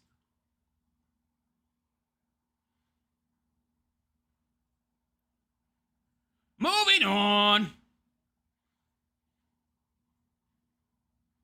Last time I'll mention it on the show. Uh-huh. Quarter is back to shilling his coffee. Buying through the website, it gets shipped just as fast. This will be the new cope to combat the drop ship claims. Amazon is still doing the fulfillment. I did stop selling through the website. It was out of date. Oh boy. Oh boy.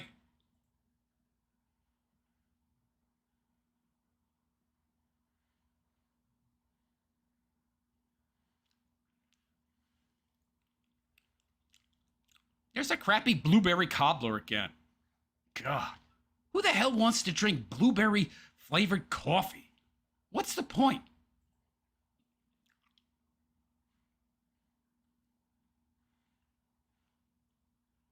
Mm-hmm.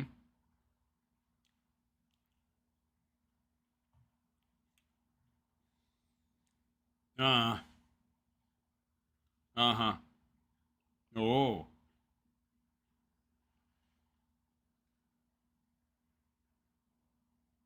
Small business. Didn't you say you have dozens of employees, Jer? That's not that small.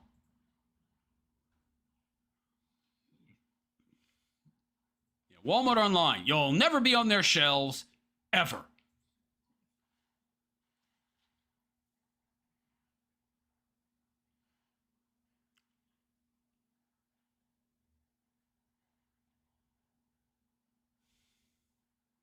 Does it get shipped just as fast, though? I don't know.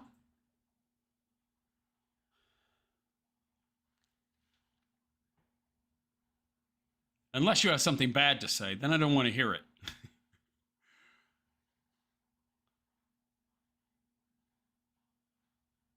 Out of date and hard to manage. Translation, nobody was buying from his website, so he accrued a bunch of out-of-date stock. 9,000 units of tiger's blood. Yeah, who thought watermelon-flavored coffee was a good idea, yo? This guy. He's a brilliant businessman. Woo. Oh. Yeah, I have a central place. It's called Walmart, where your coffee will never be. And I buy Kroger's instant coffee, buddy. Or I pop caffeine pills.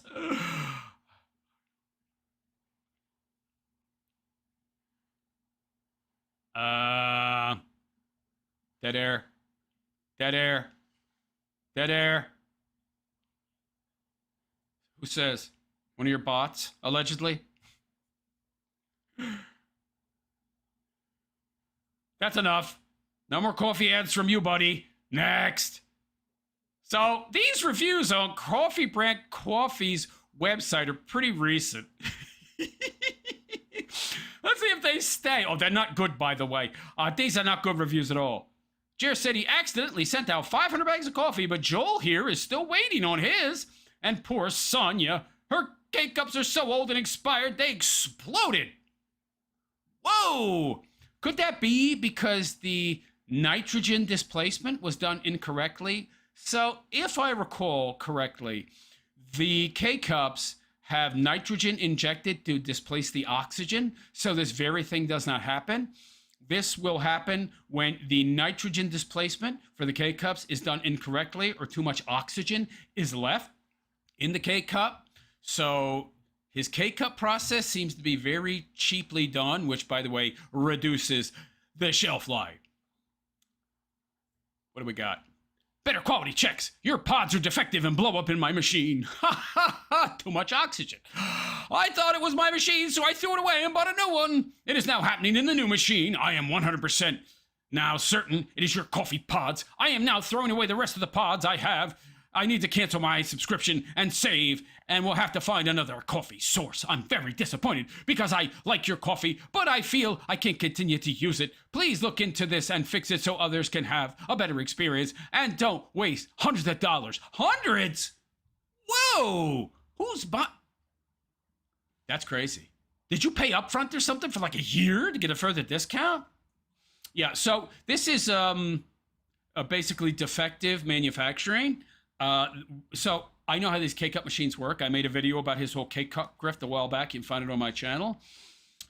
Essentially, there is the K-cup machine itself has nitrogen displacement, which pumps nitrogen into each individual K-cup. It displaces the oxygen. The really, really good machines can displace like 99.8% or something, or 99.9 even of the oxygen.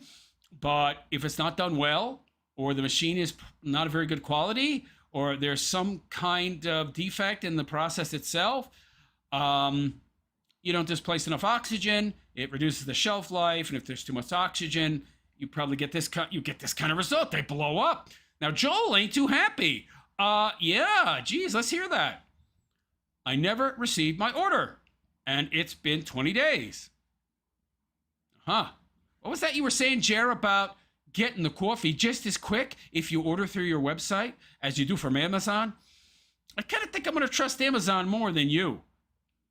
I've never had a problem with getting stuff quick from Amazon. Very disappointed. I took a picture of me holding the product as the email asking me to leave a review. Yeah, no coffee because he never got it. Lovely, Jer. Anyway, here we have, yeah, the Quartering has gotten another copyright claim. So this is interesting. I wanted to post this because it looks like Jeremy is getting preferential treatment from YouTube, because it was my understanding, now maybe I'm wrong, but I thought that a copyright claim, a successful copyright claim that is upheld, counted as a strike against your channel. But and if you get 3, you're gone. But somehow Jer is getting multiple claims over 3, and his channel, the Jeremy Hambley channel, is still there. 1, 2, 3, 4 copyright claims and 1 community guideline strike. Guess what? His channel ain't gone.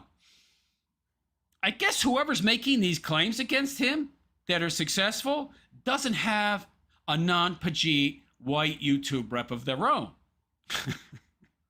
to look out for their best interests. Anyway, next. So, the face you make when you forget to turn off the bots before ending your stream. The view count at the bottom holds strong at 2,700 viewers a full minute after the stream ends. Now we know why he raids into other streams. Let's check this out. So, how it works, by the way, when you end the stream, then people leave, right? And the numbers immediately drop. It's an in real time. It's supposed to be an in real life time representation of who is watching at any given moment. It doesn't stay at what the count was while the stream was going. Okay? Keep that in mind. So let's take a look, shall we?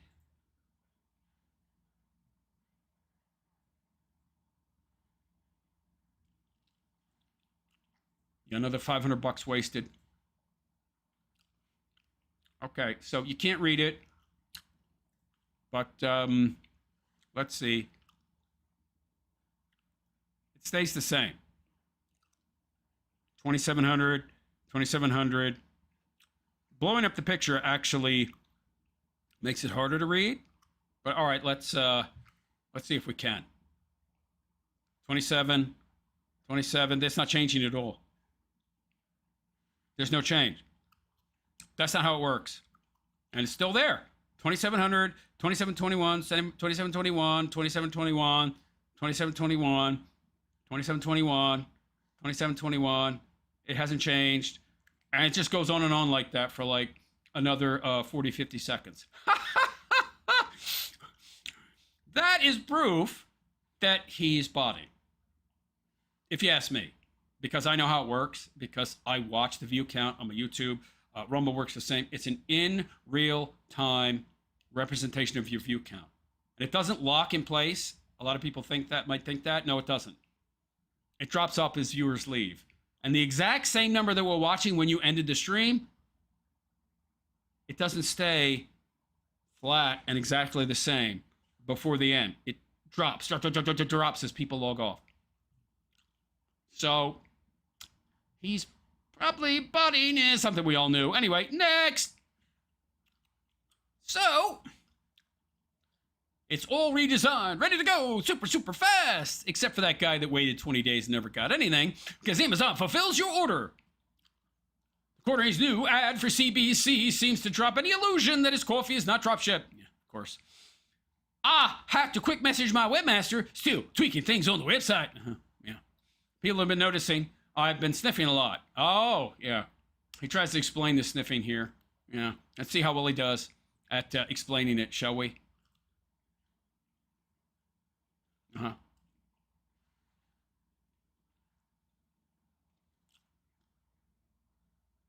Wait. Whoa. Amazon fulfills the orders even if they buy off of CBC's website? Wait. I'm confused. Didn't he say that you get it just... I'm confused here. Did he switch over? Because that poor guy that waited 20 days and never got his order that we just saw, he wasn't ordering from Amazon. So did he switch over to Amazon and have them handle the fulfillment for his website because he can't handle the fulfillment any longer? What happened to those dozens of staff that you supposedly employed, Jer? Remember, you claimed you have dozens of people working for you that rely on you for their livelihood, huh, buddy?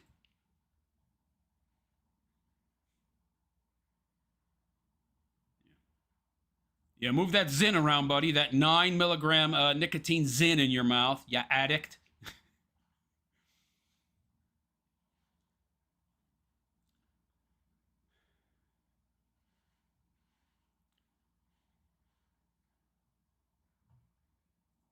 Wait a second. I think we want to fast forward here. It's 1:45. Yeah, I think it's 145. He addresses the sniffing.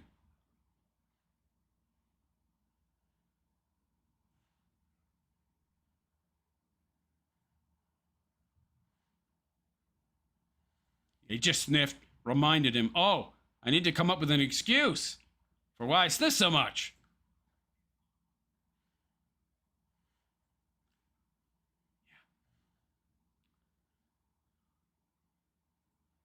No, it's not. Dude, I live in a desert, okay? I live in a friggin' desert. I run the AC constantly. And I can tell you that my apartment is so freaking dry that no water is coming out of the AC outside, okay? There's no moisture being extracted. My place is super dry. How much do I sniff? None. Okay? You live in Wisconsin, buddy. I guarantee you my house is drier than yours. That's the most ridiculous excuse I've ever heard. By the way, isn't his studio in his basement?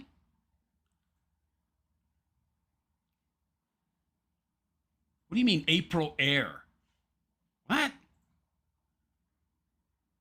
What is April air? Dude, it's August. What? Yeah, this is not from April, by the way, so I don't know what he's talking about. Look, I need to find excuses for why I sniff so much to explain it. And I cannot give people the real reason, which is I crush up Adderalls and sniff them, allegedly, speculatively, in my opinion.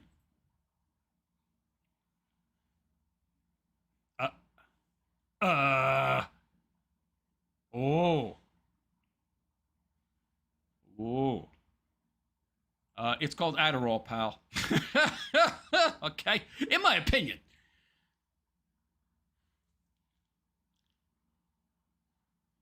It's so interesting because this sniffing didn't happen until around the time the whole controversy of you false flagging people or flagging people, right? Allegedly, yeah, around that time is when you started sniffing. You've been living in this house a long time, pal, but you haven't been sniffing before now. Did the air just suddenly get dry? It wasn't dry the past 5-6 years? Really? Okay.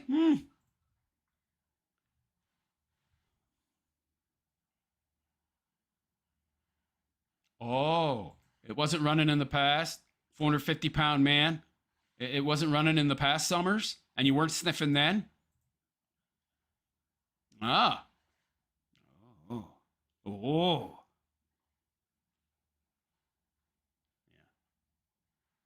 Yeah. Dead air. Dead air. Dead air. Dead air, Jer. Dead air. Say something. Speak. Dude. How did you get 2 million subs? What the hell? What is he doing? What are you doing? What is this dead air, man? Yo! It's not like you're eating something. What is he doing? Is he doing show prep during the show? Of course he is. He's too lazy to do it before, right? But supposedly he spends 16 hours a day prepping. Yeah. That's enough. That's enough, you lazy bum. Next. So, we'll be back at 2 p.m. I want to get back to those morning streams. Quartering is looping again on his morning show. It's really the reason I'm getting healthy. I want to keep up with a toddler. Oh no. He's saying he's going to have a kid. Dude, you're not having any kids. It's just biology. It's your enemy. Repeat after me, babies don't prevent divorces. Yeah, a lot of people who are facing divorce will talk about having kids. They think it's going to save the marriage. It will not.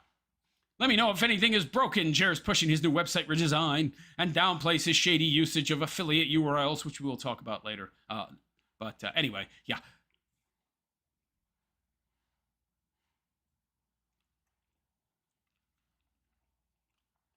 Uh-huh. That you will research during the show.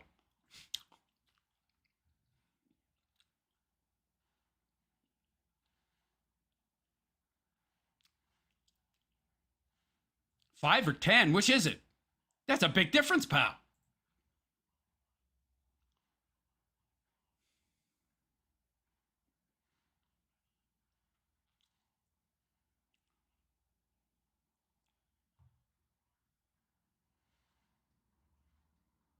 Have we?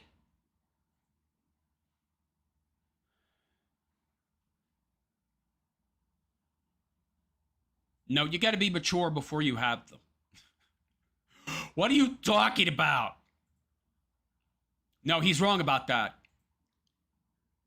There's a lot of man babies out there with babies of their own, and they do a terrible job. Terrible job as a parent.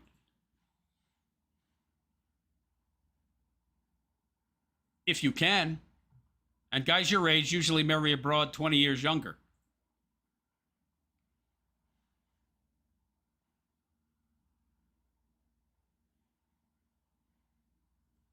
Dude, you're not having any children. It's not happening. Just like you're going to be in Walmart, yeah.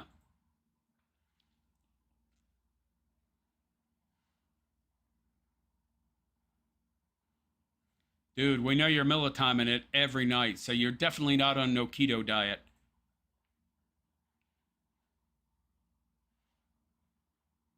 What kids do you think you're having? You think he's going to hire a surrogate?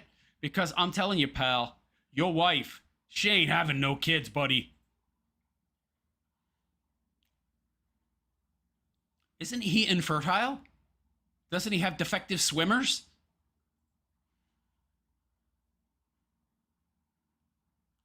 Dude, your wife is 43. She's not having any kids. The amount of money that you would have to spend, and it's like a 17% success rate overall. But for a woman her age, that's overall, by the way. That's taking on average all the women combinatively that do the in vitro thing. But it's not 17% for your wife. Okay? That's just a total average number. If we look at your wife at 43, she probably has a 5% chance. Maybe less than 5%. Women in their mid-40s, this thing hardly ever works, okay? You're not having kids, pal. I'm telling you. Especially not with your swimmers. Never happening. Dude, you're an alcoholic. You're not getting into shape, okay? Fantasy land. Yeah. Notice that container? Probably some Fireball whiskey in there, trying to disguise it as some kind of booze. Maybe it's White Claw. I don't know. Yeah. Guzzle those spirits, Jer.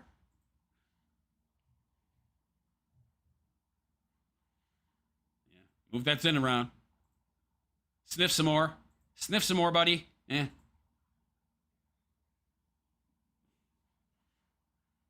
Oh.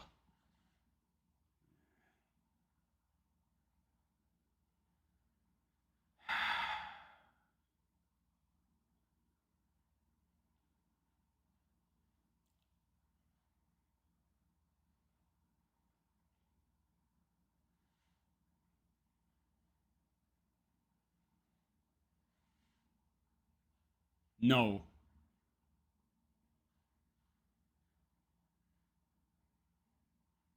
Oh.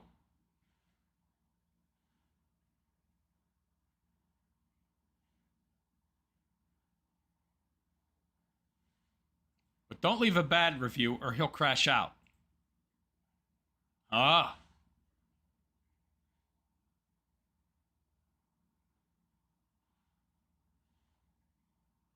But isn't Amazon doing your fulfillment for that now? Or was that just temporary while he worked out the glitches on his website? Who knows?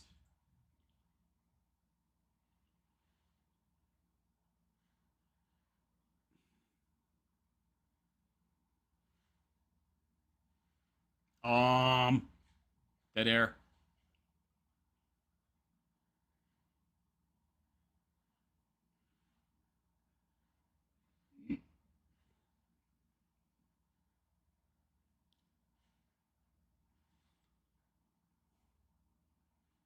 Uh-huh.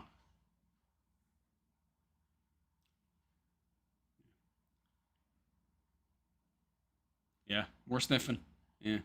I'm sure that Adderall or other substances it could be are doing wonders for your genes, Jared. They're going to pass on to your mongoloid child. If you have one. Good Lord, can you imagine this guy? I mean, look what a mess he is. This guy's been taking SSRIs for 20 years. Lord only knows what else. He's been a drunk for 20 years. I mean, what kind of shape must his genetics be in? And a 43-year-old mommy and this guy's messed up genes. Dude, I don't know if you want to have kids. I mean, you might be taking care of that kid forever, yo. Yes, there is. There absolutely is such a thing as being ready. What are you talking about? Another imbecile in his chat enabling this fool.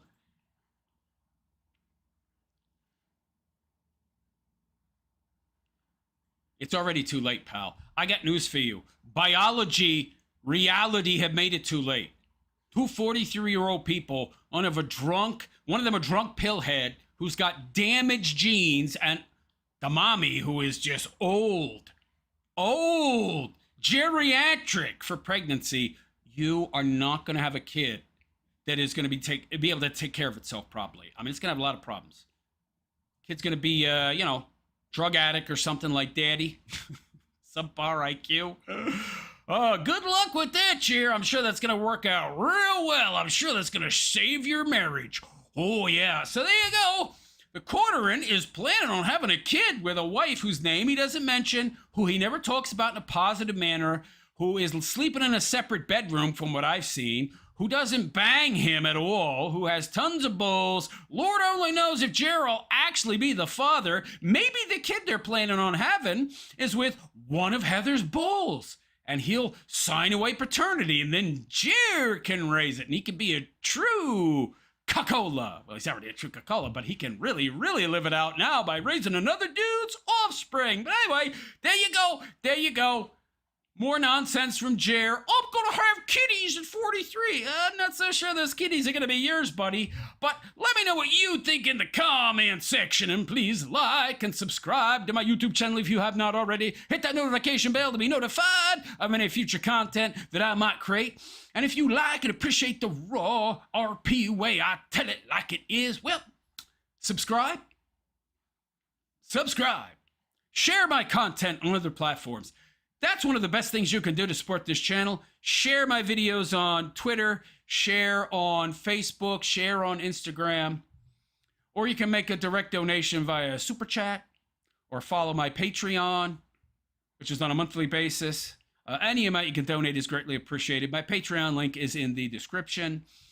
And to leave a comment, it's good for the algorithm. And on that note, I'm out of here. I am the Realist Philosopher, and I wish you all a good and pleasant day. Take care. Yeah, he's gonna have kids. Dude, what fantasy land are you living in? What what alternate reality is this guy existing in that he thinks he's gonna have kids? That's total insanity, man. It's not happening.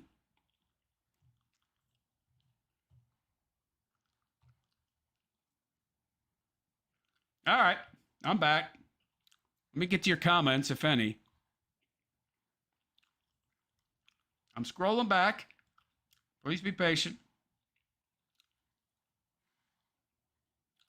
All right. I got to pick up where I left off, so.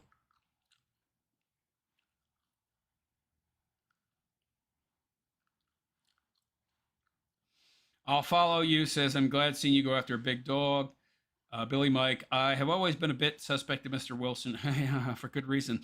Chappy Chap. Okay, so where's the post of Andrew R? Okay. Scott, I think 3K is BS, just proves a point. I don't know, pal. Philly Yuri, how's everyone's week? I follow you. He rented Jason Aldean entire bar for a night in Nashville for modern day debate.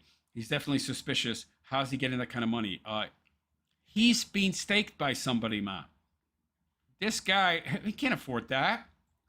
I mean, unless he's got lots of support, like he's being funded by someone.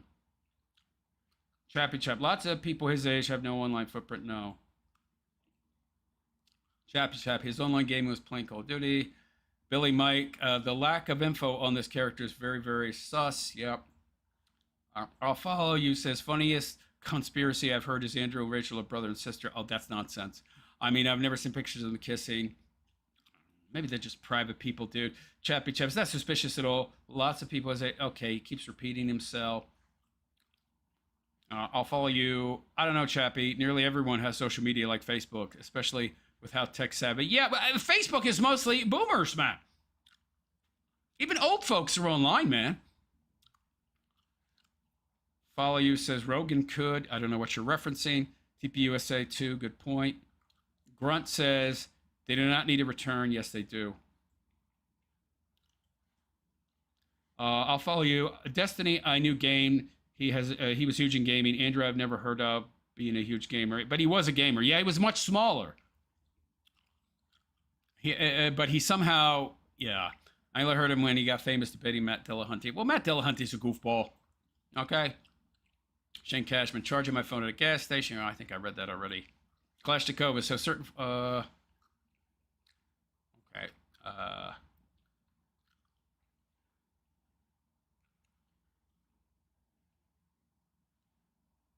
Chappy Chap, I liked him until he became a Yiddish lover. Billy Mike, Death by Al. Billy Mike says, I love it. Chappy Chap, I can't handle any more A-logging of Jeremy. Oh, well, come on, man.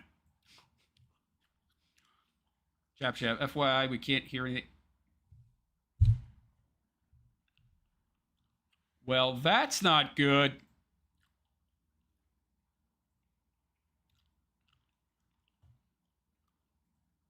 Why didn't anybody...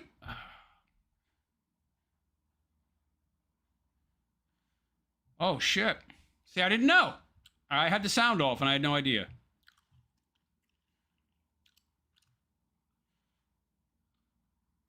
All right, well, there we go, and, well,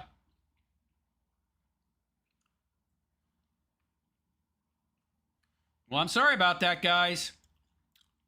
So, the reason I don't have chat visible, even though I can at this point, is because, I mean, it's just too distracting.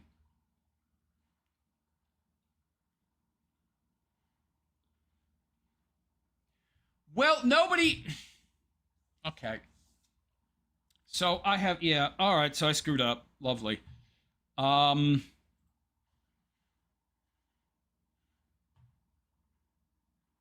So I didn't know. The system sound was off for some reason, but I thought that the sound would still go through anyway. Wait a second. But it's on. You should have heard him. I'm confused. You should have heard him fine. That doesn't make sense. The sound is on. Why didn't you hear him? Okay, let me, I got to do a test. You got to tell me if you hear this because the sound is on. Wait, this, oh, crap. It's cross screen. Okay, so I didn't realize that. I had it off in this screen capture here. I didn't realize that the setting to turn off speaker applied to all of my scenes. Okay, so my live streaming software has different scenes. Like this is my screen capture scene. This is my single capture scene. We just saw there was my Be Right Back scene. I didn't realize that the system sound off setting carried over.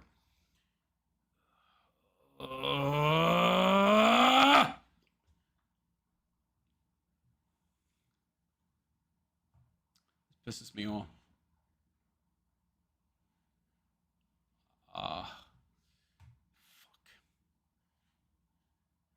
Well, guys, I mean, the reason I don't have it on is because I do not like reading your comments when I'm doing commentary. So if I do it once, you guys will expect that to be the norm for the future.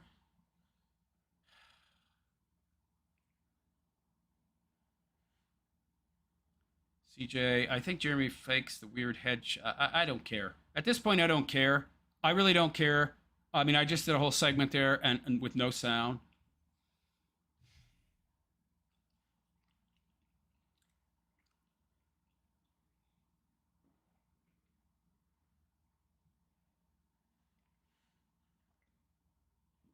Well, I love wasting my time. It's so much fun.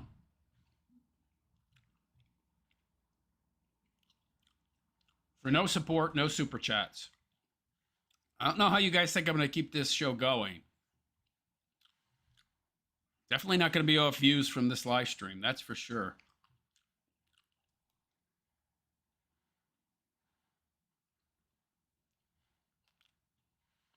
I love collating content that I can't even use because there's no sound. That's just fucking great. Lovely.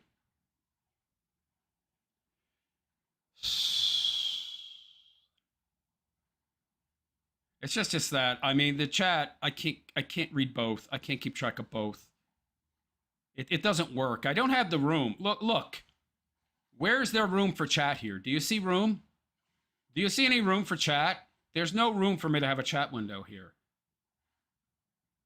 Maybe I couldn't read it though. Maybe I could put it below my camera capture here. Maybe here. If I raise this, but then I couldn't read it. I need bifocals to read stuff that small. So it's like, I can't.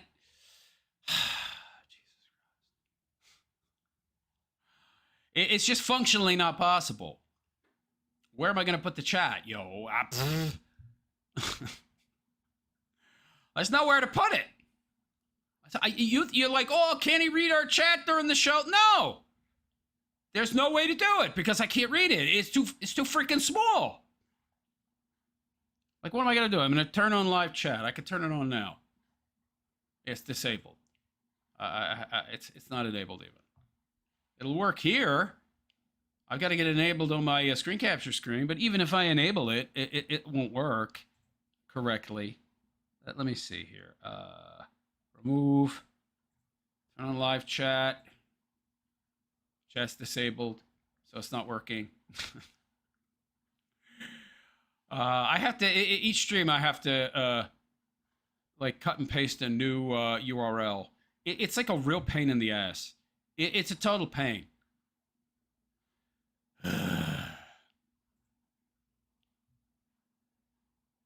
No, I can't dub in his audio. No, dude, it can't be done. I can't dub in his audio over your already record. I cannot do that. It can't be done, man. I'm telling you, it can't. It doesn't work like that. You can't dub in audio, dude. Not like that, no. It's very complicated, and it's not that easy. No, dude, that would take like 12 hours. I mean, dude, I can't do that. All right, that's enough. We're just going to move on. The other Jer segment I have, by the way, is more entertaining. If I have the energy for it after that, screw up.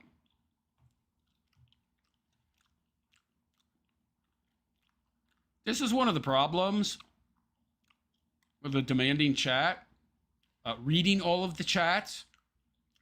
I just don't have the chat window open. This is another thing you have to realize. You guys are actually lucky. Most content producers don't read all the chats. They only read super chats, okay? The reason I don't have the chat open during content creation, during commentary, because I read all your chats.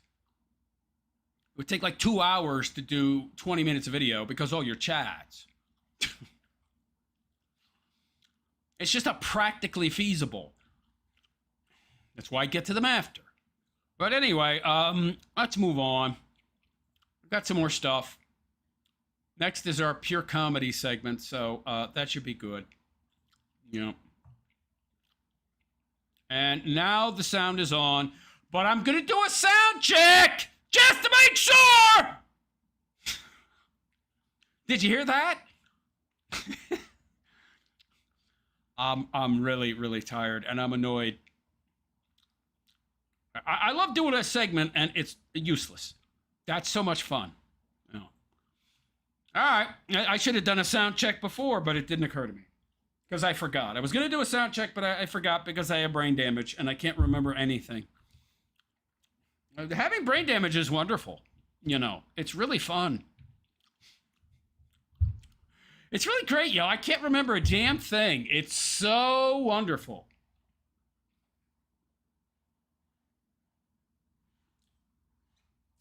Like, I literally can't remember anything from one moment to the next, right? It's great.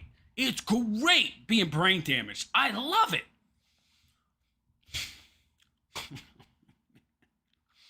All right. Go do a sound check here real quick. Sound on. Play a short segment, turn it off, go to my live stream that's at a 20-second delay, and then listen to see if there's sound. Hello. My name is Nikki Walsh, and I live in my car. Okay, it's her again. Let's go to the stream. See if we got sound. Go to my live stream that's at a 20-second delay, and then listen to see if there's sound. Hello. My name is Nikki Walsh. And there's sound. Good. You happy? You can monitor the live chat with a cell phone. I hadn't thought of that. That's it. But I use. Oh wait, I have another cell phone, and I can turn on the hotspot on that. It's already linked to my hotspot. Okay. That's a very good idea. Thank you very much, CJ. That's a good idea. I hadn't thought of that. Holy crap. Crap. I could. Okay. I'm not going to do that now. I'd have to get up and pause the stream. All right. Thank you. You just solved my problem. Now I can occasionally reference. I can put my phone right here on the desk. And even with my blindness, I can read it. Okay, great. Thank you. That's awesome. I'll do that. Yes. That's an excellent idea. That is for next stream. What do you want from me? I'm old. I'm old. What do you want? Give me a break. Give me some slack, huh? Okay. Good. Sound is working. Good. I'm going to keep going. And by the way, I will cut that Jer segment out of the live streams. The people watching after the fact won't be subjected to that. All right.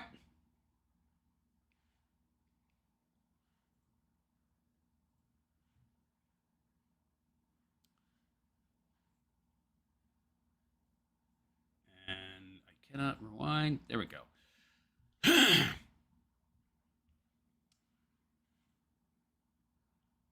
So hello all and welcome. It is I, the Realist Philosopher, and this is the Realist Philosopher Show. So how you all doing today? I hope you're all doing good, fine, and well. I'm doing okay, I'm doing all right. So we're back with Nikki Turkovic, which apparently isn't her real last name. I'm guessing it's her mother's last name. Her real actual last name is Walsh. Now, this broad doesn't make a lot of content. She claims to want to be big on YouTube. I want to be big on YouTube. I want to be a big content creator like Styx. Meanwhile, she makes like one video every 3 months. And I didn't think she had any of the content on her YouTube page, on her YouTube channel, because I've scrolled back and all I see are dozens and dozens of like Candy Crush videos where she's playing Candy Crush live. But apparently she has more content, but you got to go back a long ways. So this is from a year ago, before she moved in with Styx, and apparently she lived with her hoarder dad. So I wanted to review this video because, well, it's comedy gold, I think. It's comedy, it's good dunking material. This is the broad, by the way, that knocked out Styx's tooth. So let's take a look, shall we? Hello. My name is Nikki Walsh. And I live in my car. I choose to live in my car. Oh, I just said Nikki Walsh because this is my father's home, Daniel Walsh. I was born. That's odd.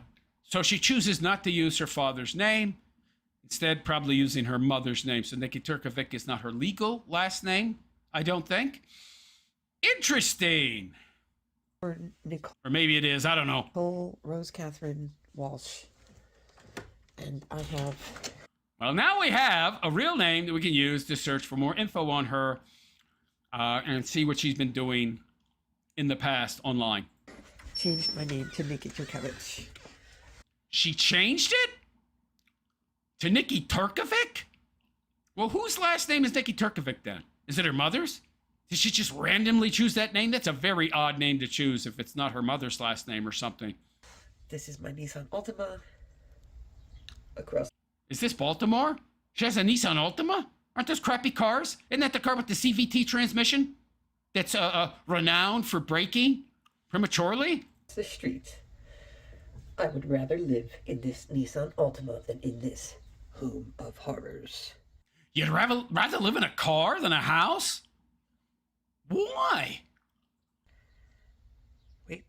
Okay. This is a door that I kicked in, not out of anger, but irritation. Because... What, isn't that... Wait. You kicked in a door out of irritation. She kicked in her father's front door because she was irritated? I think I see why you're not living there anymore, honey. I could not get the lock open. Okay, so that's not by choice. You kicked in your father's front door, yeah, and he booted you out. Got it. Since figured out that left unlocks and right. I mean, I wanted it to unlock to the right, but it unlocks to the left. She lived in her dad's house, but she doesn't know how to unlock the door? What? Were you drunk? Were you high? How do you forget how to unlock your door? I mean, I got an excuse. I'm stroked out, baby. I got brain damage. But even then, that I can remember, I think. It is a very old lock and a very old door. I do not think it has ever been replaced. It hurts my hand to open, and it's very, very hard to open. And that is why I got irritated, in addition to the other thing. It has been shaven down here because the door warps all the time. And it is extra, extra, extra hard to open in the summertime. So you kick None it of in? these windows open. I'm making this video to explain to people why I live in my car, even though I could technically live with my dad. I have added to this mess, but most of this mess is not mine. This room, the very first time that I went into this room, it was unwalkable, and he's actually cleaned out a lot of stuff since then. It don't look that bad. It looks preferable to living in your car. How are those not mine? Because those are his friends, Eric. I was gonna say, these two containers are mine, and this air fryer is mine. So honestly, I should bring them upstairs, but I can't. It doesn't look like trash. You know, like eggshells and old coffee grinds. It's just lots of, dry crap. Clothes and boxes of clothes. Because I'm injured. All this other stuff is just other stuff. Books? So, usually I like being barefoot in homes, but you really need shoes because it's really sticky and gross, and it can't be cleaned. What do you mean it can't be cleaned? You never heard of a mop? It's stained. So my dad's a hoarder. It's not that bad. It's not that... Yeah, that's not that bad. I've seen much worse. At least it's all just like books and records and paperwork and all from what I can see. bad because we've cleaned a lot of it. A lot of this, no, some of this belongs to my dead aunt. Like I said, dude, I'm not gonna lie. I added to the mess. Did I add to the mess? Absolutely, dude. Did I clean up the mess? Absolutely as well. Like, I cleaned up a lot, and then I added a lot, if you want to say a lot. Yeah. Because I have a lot upstairs. So you're kind of a hoarder too? Okay. So this is some nice stuff. Or you're using your dad's house for storage? I always thought this was weird. So, oh, I can't believe I turned the light off. Another reason why I hate living here is because I like having the lights on. My dad likes having the lights off. It's interesting because this has been a theme for battles in... He likes having the lights off because it costs more to have them on 24/7. Duh. Like fucking relationships. Familial. Well, it's his house, so if he wants the lights off, they'll be off. I would rather live in that house than a car. Relationships on my mother's side. So I was raised by my mother's side of the family, and I was basically kept from my dad. More on that later. It's a very, very, very complicated situation. Oh, we were just looking at these. Look. Doesn't sound complicated. Mom kicked dad out, or dad left. Yeah, single mom. Not complicated. What brand is this one? What? A Westinghouse. Wow. So, yeah, I did have the cheap one. That was like AIW, whatever. Okay, so look. Junk, junk, junk, junk. Look. Happy stay their lives, right? My mom was one of those old-looking people because she always wore a full face of makeup. She was 20... I'm not going to say 26. She was only 26, 28 here. She looked... Whoa! She looks like she's 46. So you take after your mom. That's what booze and probably pills and other drugs will do to you. Yeah, and smoking. looks over 30. People look old. I don't know who these people are. Is that my aunt? Look, there's another picture of me. That's my dad. That's me. She didn't look too bad when she was younger. What happened? Oh, booze. Pot. Lots of smoking. Got it. Me. That's me. I've shared this picture before. I look very sad because I never had a happy Halloween because I was never allowed to be what I wanted to be, like a ghost school goblin vampire thing. Oh. Oh, I had to clean off the stairs because my dad, before I moved in, he would never, ever, ever go upstairs. So he had all the stairs covered. So I cleaned those. And then this is this and whatever. This is his room. Uh-huh. Not that bad. I mean, as hoarders go, it could be worse. My dad is the nicest, the greatest Christian on the face of the earth. I know everybody hates Christians, but the point is that he acts like one should act. Why don't you live with... Oh, right. She doesn't live with him because she's, you know, toking it up all the time. He disapproves. I don't think her leaving there was at her behest. But, like, I don't know. Whatever. You gotta stop smoking the devil's lettuce or you can't stay here. He loves the Virgin Mary. So, look, this is and then now here's the thing. Wow, that's a lot of pills, man. I don't think Dad's doing too good. Oh, and look, he's in exceptionally good health. He really doesn't have any physical ailments. Oh, wait, are those supplements? Okay. These are like supplements, probably Well, some of those ain't. Some of those are prescription, yo. blood pressure or something, because I do the blood pressure thing. What is this? Is this my hug pad? No. Okay, so, yeah, I mean, you know. And then... Some of these hoarders, though, they have, like, bags of garbage, like banana peels and, you know, rotting food. This just looks to be all, like, dry goods stuff, like clothes and books and stuff. No, it's awesome because, yo, I have not seen the last season of Curb Your Enthusiasm, but, like, Larry has that dude friend, like, live with him. Like, my dad actually has a friend exactly like that, and he wants to live with him, but my dad's like, no, because I have a daughter. And it's like, yeah, I mean, imagine, like, that's the thing. Larry David's bald black friend on the show, whose name I don't remember, this fucking comedian, who's awesome, I'm sure. She's as scatterbrained as this house is inside. Good Lord. Like, he gets to live in a fucking mansion. Imagine being the Kato Kalin to fucking this. Oh, look. Is there shit there? I don't know. So the toilets have a lot of trouble flushing. I'm not supposed to use... Is that mold? Up there? Is that mold? Oh, geez. I don't know. That could be mold. Is that black mold? I don't know. Use my bathroom because it leaks, and then that's mold. Oh no, that's why we've gone in here to try and look at it, and they can't fix it. They're way above their heads. I look gross. I am fat and gross, of course, as always. Yeah, everything is just very dirty, and this is very falling apart, and it is very Jesus.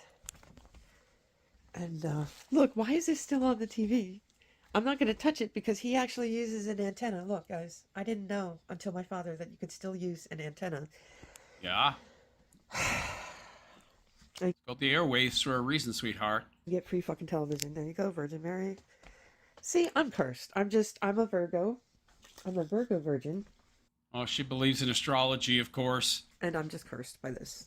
This is just a hell devised to fucking torture me.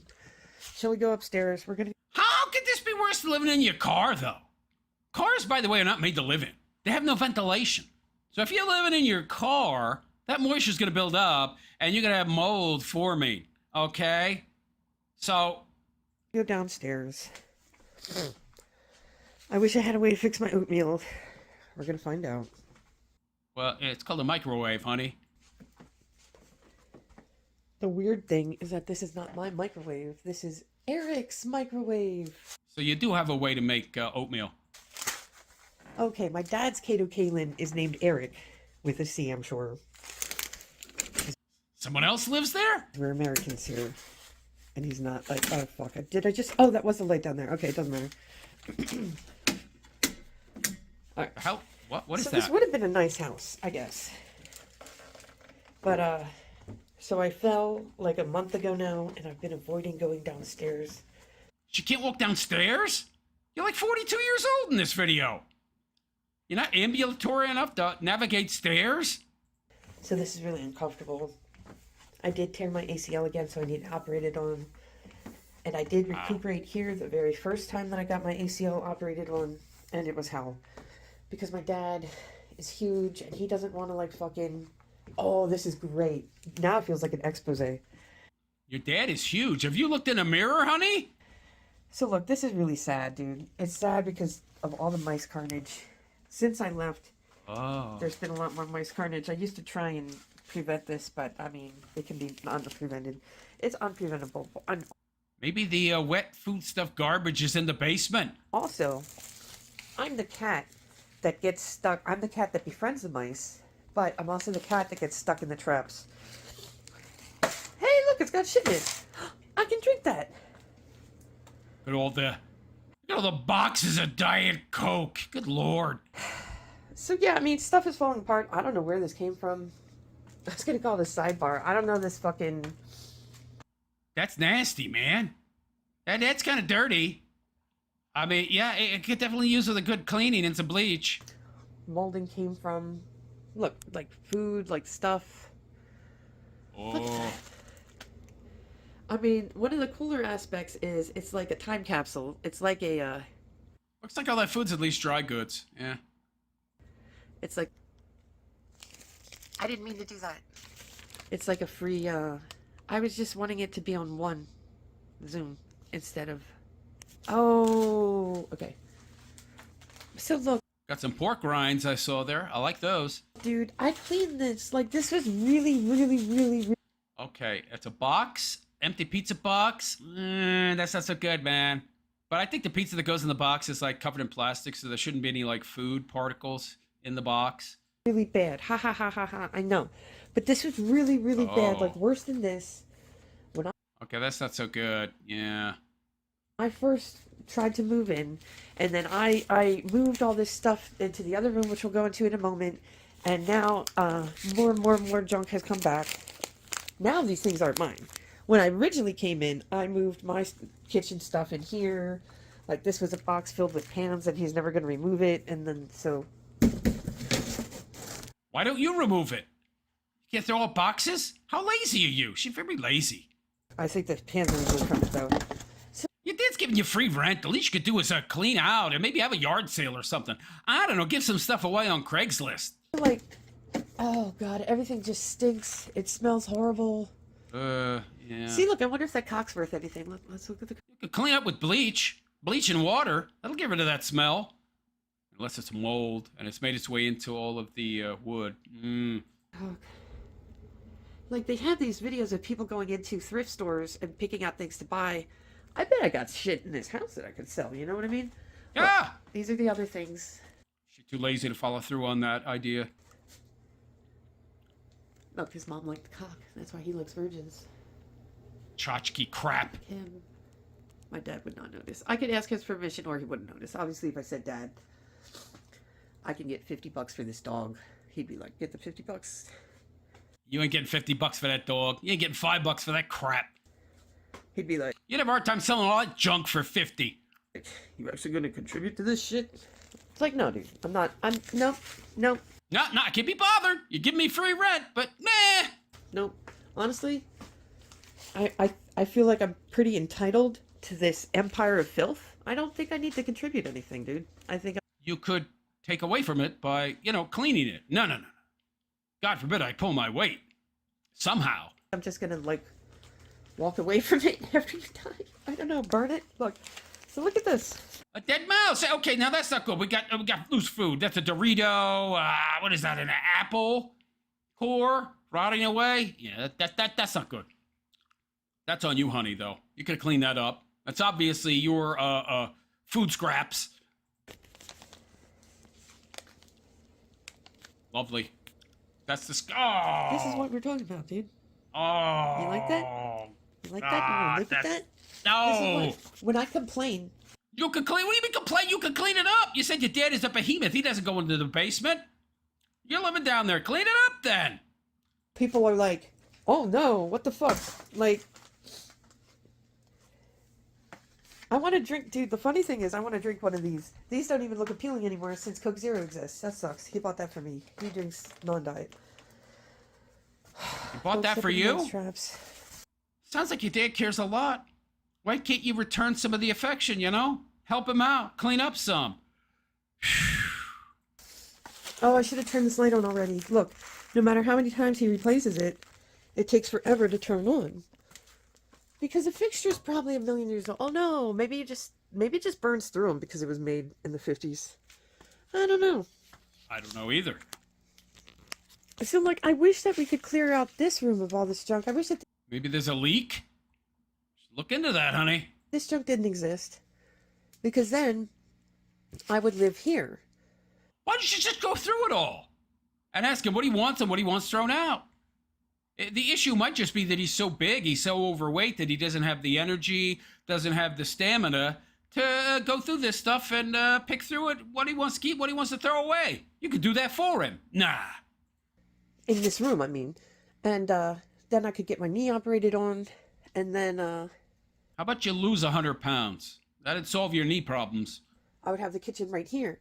Because going up the 2 big flights of stairs is no. It's horrible. If you have an injury, then it just hurts so much. Yeah, being 100 pounds overweight doesn't help, sweetheart. So this is a washing machine, which technically works. We have a washing machine and a dryer. Uh-huh. What was that? Oh no, why is that going on? So, why do She's like a small child. She has no focus at all. all the toilets look like... This is this fucked up thing. The toilet's barely flush. That can be fixed, honey. Real easy. This might be the best flushing toilet because it's the least used. Obviously, he uses it for pee-pee. Yeah, there's a float inside, inside the tank that you can adjust, honey. You can Google that on YouTube, and fix it real easy. You turn a little plastic thing a few times. Oh yeah, so this flooded because he never replaced the water heater until it exploded. And it's like, that's the thing. I asked my friend, it's like, how many years is a water heater supposed to last? 20 years, 30 years, 40 years, Like, how many years I think it's 10 years. before you replace it? Obviously, I think it would be best to replace it before it explodes. Yeah. Look, we got insulation.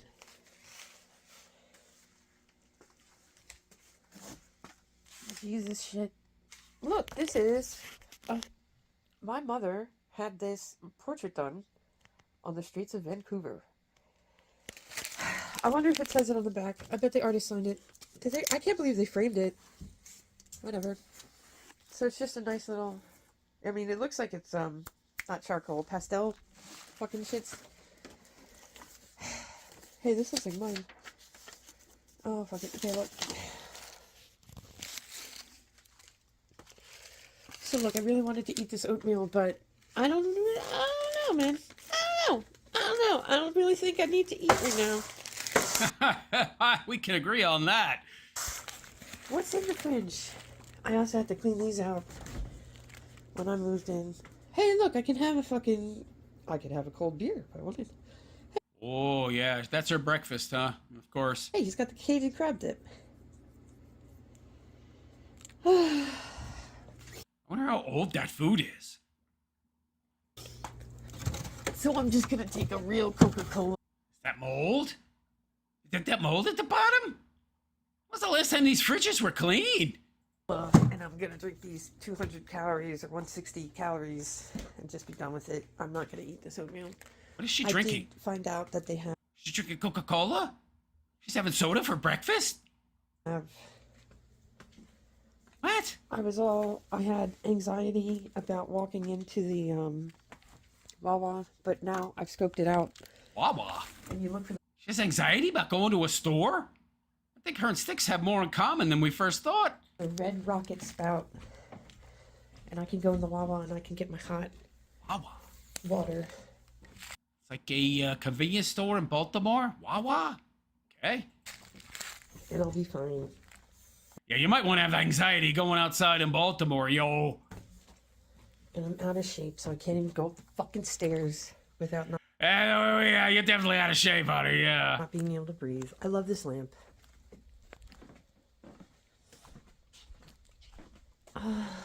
Not that bad. She can walk around. The only wet stuff I saw, there was that apple core and a Dorito. It's kind of a dry good, kinda. You could clean this place up enough to live there. Come on, sweetheart. I could die. Maybe. I don't know. And then, now here's the thing. She doesn't seem too concerned about health, so, you know, why not? In order to, like, get rid of all this, I would just like to rent a dumpster. Like, I understand I take responsibility for bringing some of these items here, but obviously, if you said I was responsible for 30% of it, like, okay, so 70% of the house is already trashed. So I just brought in a tiny bit more junk. You can load up your car, drive to the dump about 20 times. That'll work. Too much work. What is that? What is that? I don't know what that is. Is that a troll doll? It's not Alf. Is it Alf? That's not Alf. I don't know what the hell that is. Oh, so, like, if we rented a dumpster, there's nowhere to put it because there's nowhere to park, which is another reason why... Ew, it smells like mothballs. Which is another reason why I don't like living here, because there's never... Who cares? It's free. It's free rent. You'd rather sleep in your car? What are you, insane? Just get a mop, get some trash bags, go to town. parking. I like the books, but I don't even have time to read them. What do you mean you don't have time? Your whole life is time. What? What? Why does it smell like mothballs, dude? Your father's old. He's probably like in his 70s or something. There's mothballs in the house, that's why. You dope? There's a bar of soap, bespoke soap, handmade soap. Oh, it might be this soap. It's supposed to smell like cinnamon. Doesn't smell like mothballs, don't smell like cinnamon. What is this? It's just random. It's just stream of consciousness crap.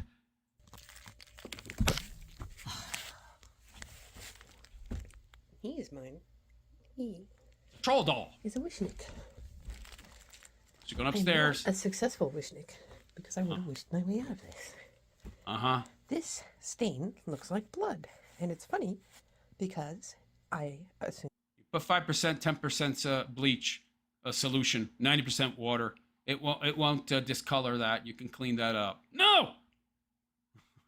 it was created by my paternal grandmother, who loved arts and crafts. And furthermore, I assume it is mercurochrome, because I learned from my maternal grandmother Rose that mercurochrome was bright red. Because the first time I dyed my hair bright red, she said that's what it looked like. Who cares? Nobody So this cares. is my room. I wish I could find pictures of it when it looked nice, because I did have things on the walls.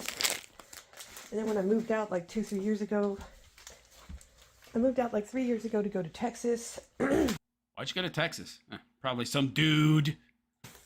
God damn. Oh my God, this broad is disgusting. Disgusting So I had the animal. whole thing cleared, and I had things on the walls. Uh-huh. And most importantly, I had this whole thing blocked. It was hard to sleep last night because it was so cold. I can't be barefoot in this room because I have... What do you mean cold? You ever have a blanket? Extra comforter? Wear extra clothes? Down comforter? Thermal underwear? Cleaned it so much. So look. A big baby. I used to have this, because I found this in the other room. This is very old, so it's all deteriorating and falling apart. And crusty, whatever. Like your I have body? this up here to block the windows. Uh-huh. Because so much cold air comes in through the windows, it feels like... You can fix that. You can get plastic sheeting. They sell sheeting For these old single pane windows, you can go and get plastic and you use a hair dryer to shrink it. It's not hard. It effectively acts as like a second pane. It works very well. You couldn't do that? Nah, can't be bothered. They're open. And I guess that's because it's such an old house and all. And You can recaulk that. You can recaulk it. Nah. it never had a functional blinds. So when I lived here, Aren't those blinds? But those are blinds, aren't they? I don't get it. I can have my vape. So when I lived here, I cherry rigged a way to have dark out curtains here. You can also put a comforter. You can hang one from the ceiling. That's why they use tapestries in old medieval castles. It acts as a form of insulation. There's a lot of things you could do to keep that room warmer. That would actually require, effort.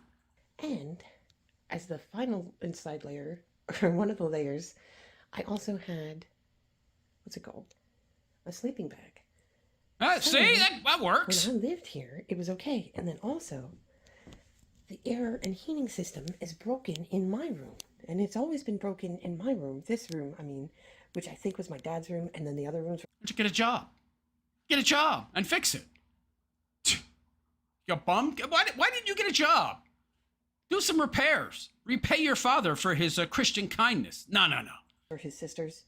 So, I had this all messed up. I had that all blocked up. Because cold air comes in through there. And in the summer, it's really, really, really bad. Because, Yeah, because the heating vents are also the AC vents. Yeah. Well, there's just a breach in the venting. Fixing the venting isn't particularly difficult. It wouldn't cost that much. You can open these windows, 1.5 of these windows, but downstairs you can't open any of the windows. And it's not like you can open this window because it's all the way over there. Maybe you lose some weight. You wouldn't be as, hot in the summer. But she needs that insulation for the cold because she's going to be living in her car. And I just wanted to point out that, what was I going to say? Shit. My mind was just blown, dude. It's like a fucking time capsule. Oh, that was the thing. So, before I moved into this room looked like this room. My dad had started clearing things out from it, so he did a little bit. And, then I continued, I came over and I continued and I finished it. So, see the way that this room looks? This is the way that this room looked, and then we had to clean it out. And it's obviously, I would much, much, much, much, much rather have the ability to sleep in this room. Oh, clean it out. Look at how cool it looks. Clean it But out. it's what you would want to do is open that window and rent a dumpster and put it outside. And you could. Who says you can't? Rent a dumpster and put it outside in the alleyway. And then just throw all this stuff out the window. Because, realistically, how else are you going to do it, dude? That's the thing. It's plastic trash bags, and you fill them up. You make about 20 trips to your car. Oh, right. You're incapable of doing labor. say I live in a pigsty, blah, blah, blah, blah, blah. My dad's a hoarder, and people say, clean it. And it's I did. I can't do this. I can't do this. What? Well, if you tell yourself you can't, you definitely can't. What are you supposed to just say? I must have liked this and taken it out. Oh, this is a mirror. Okay. I did. Because it's an antique mirror. I don't know, She's so lazy. I just feel very trapped. But you could do it. If you wanted to. So this is a bathroom that doesn't function. You flush it, and then sometimes it works. But it's imagine having to pee 8 times in a 24-hour period, and then never being able to flush it, and only being able to halfway flush it sometimes. So it's that's another You just need to adjust the float. Okay? It's not hard. reason why I'm not gonna none of this is ever gonna get fixed. You can't fix this. This is all falling off. When I was here, see, I think this is the old one. Okay. Caulk. When I Caulking gun. Caulk. first moved in, there were, what's it called? Things. Blinds. I guess. Blinds. Yeah. There were blinds like that in my bedroom, and then when I tried to open them and close them, You could just hang some curtains. Those actually act to keep out cold as well. Those insulate as well. Do you know that? No, she don't know that. They broke. And then my dad, of course, didn't believe me. And then it's like, well, obviously this one broke on you. Why wouldn't he believe you? Do you have a habit of lying to your dad? So he's replaced this, and then that's the thing. So he replaced them all. These are new since I moved out. So they're nice. Oh yeah, it had things. It had a curtain. This one does have a functional curtain rod. So it had a curtain, but it was all gross. And You can clean that, you know. You could take the curtains down and throw them in a washing machine. You do know that, right? You're not supposed to get thicker curtains that help keep the room warmer. No. That would require a job. yeah, I mean, then I'd probably put a black curtain in. So look, this is a nice shower. Nice shower. But he says it leaks downstairs, but I'm going to use it anyway. But that's a thing.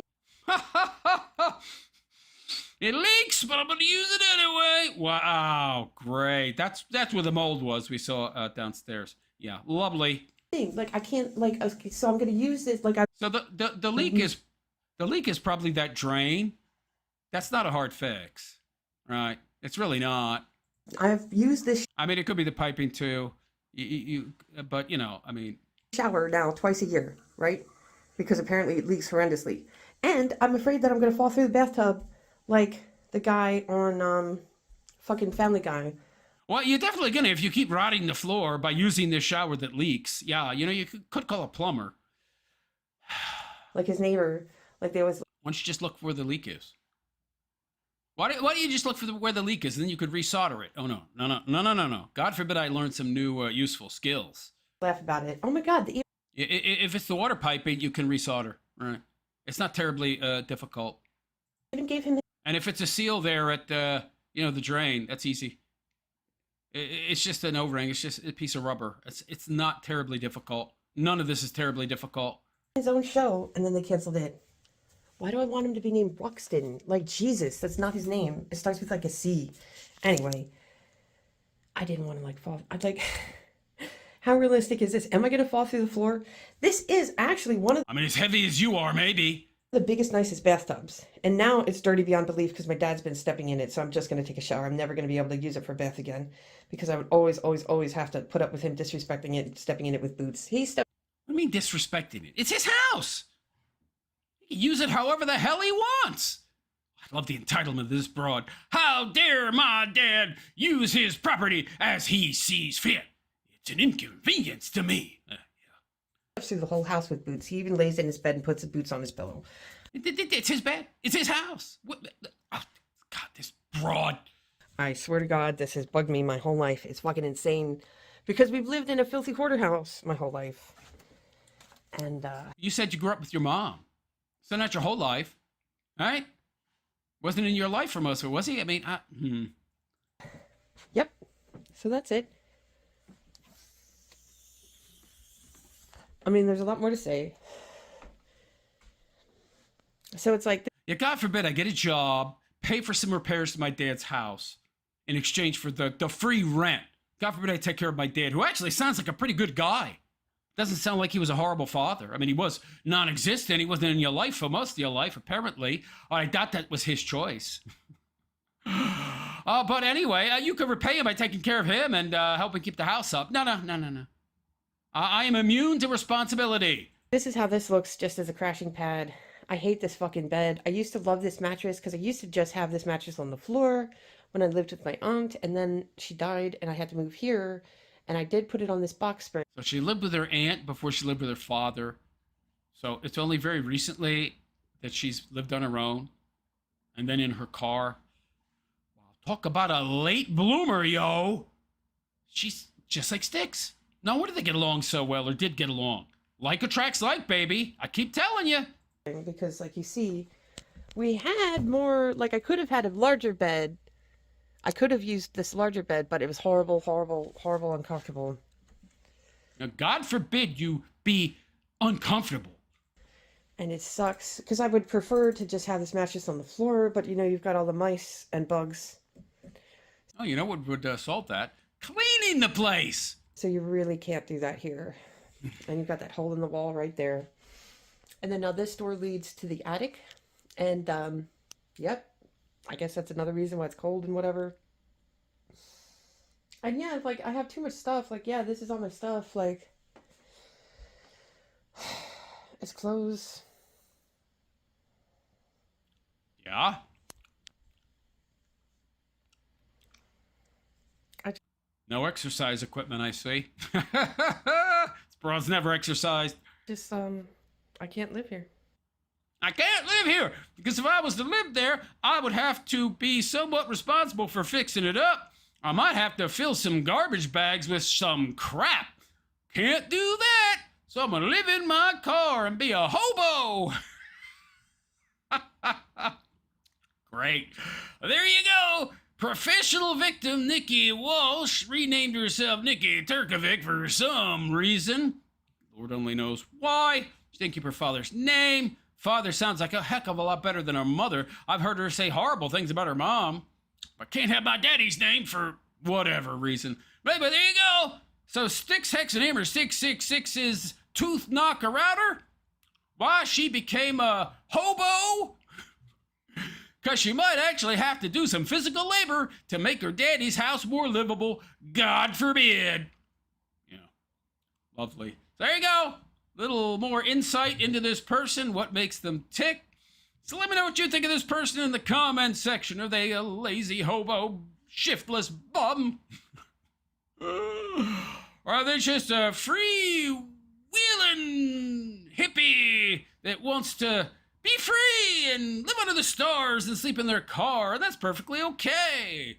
And it's not because they're dodging any kind of labor or responsibility. Oh no! Let me know what you think in the comment section, and please like and subscribe to my YouTube channel if you have not already. Hit that notification bell to be notified of any future content that I might create. Also, don't forget to subscribe. Don't forget to share my content. That's one of the best things you can do to support my channel if you cannot donate. Share it. Share it on Twitter, share it on Facebook, share it on Instagram, Threads, whatever.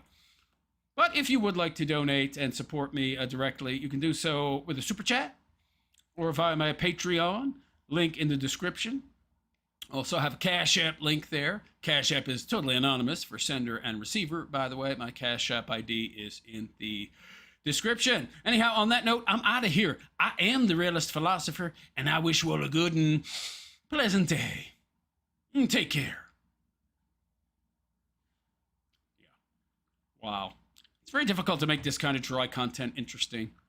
I'm not sure if I succeed. It's tough, man. That is one boring broad, yo. Super freaking boring. But gives you some insight into this person, for sure. All right. Not too many comments, I'm guessing. Scroll back. See where I left off in the comments.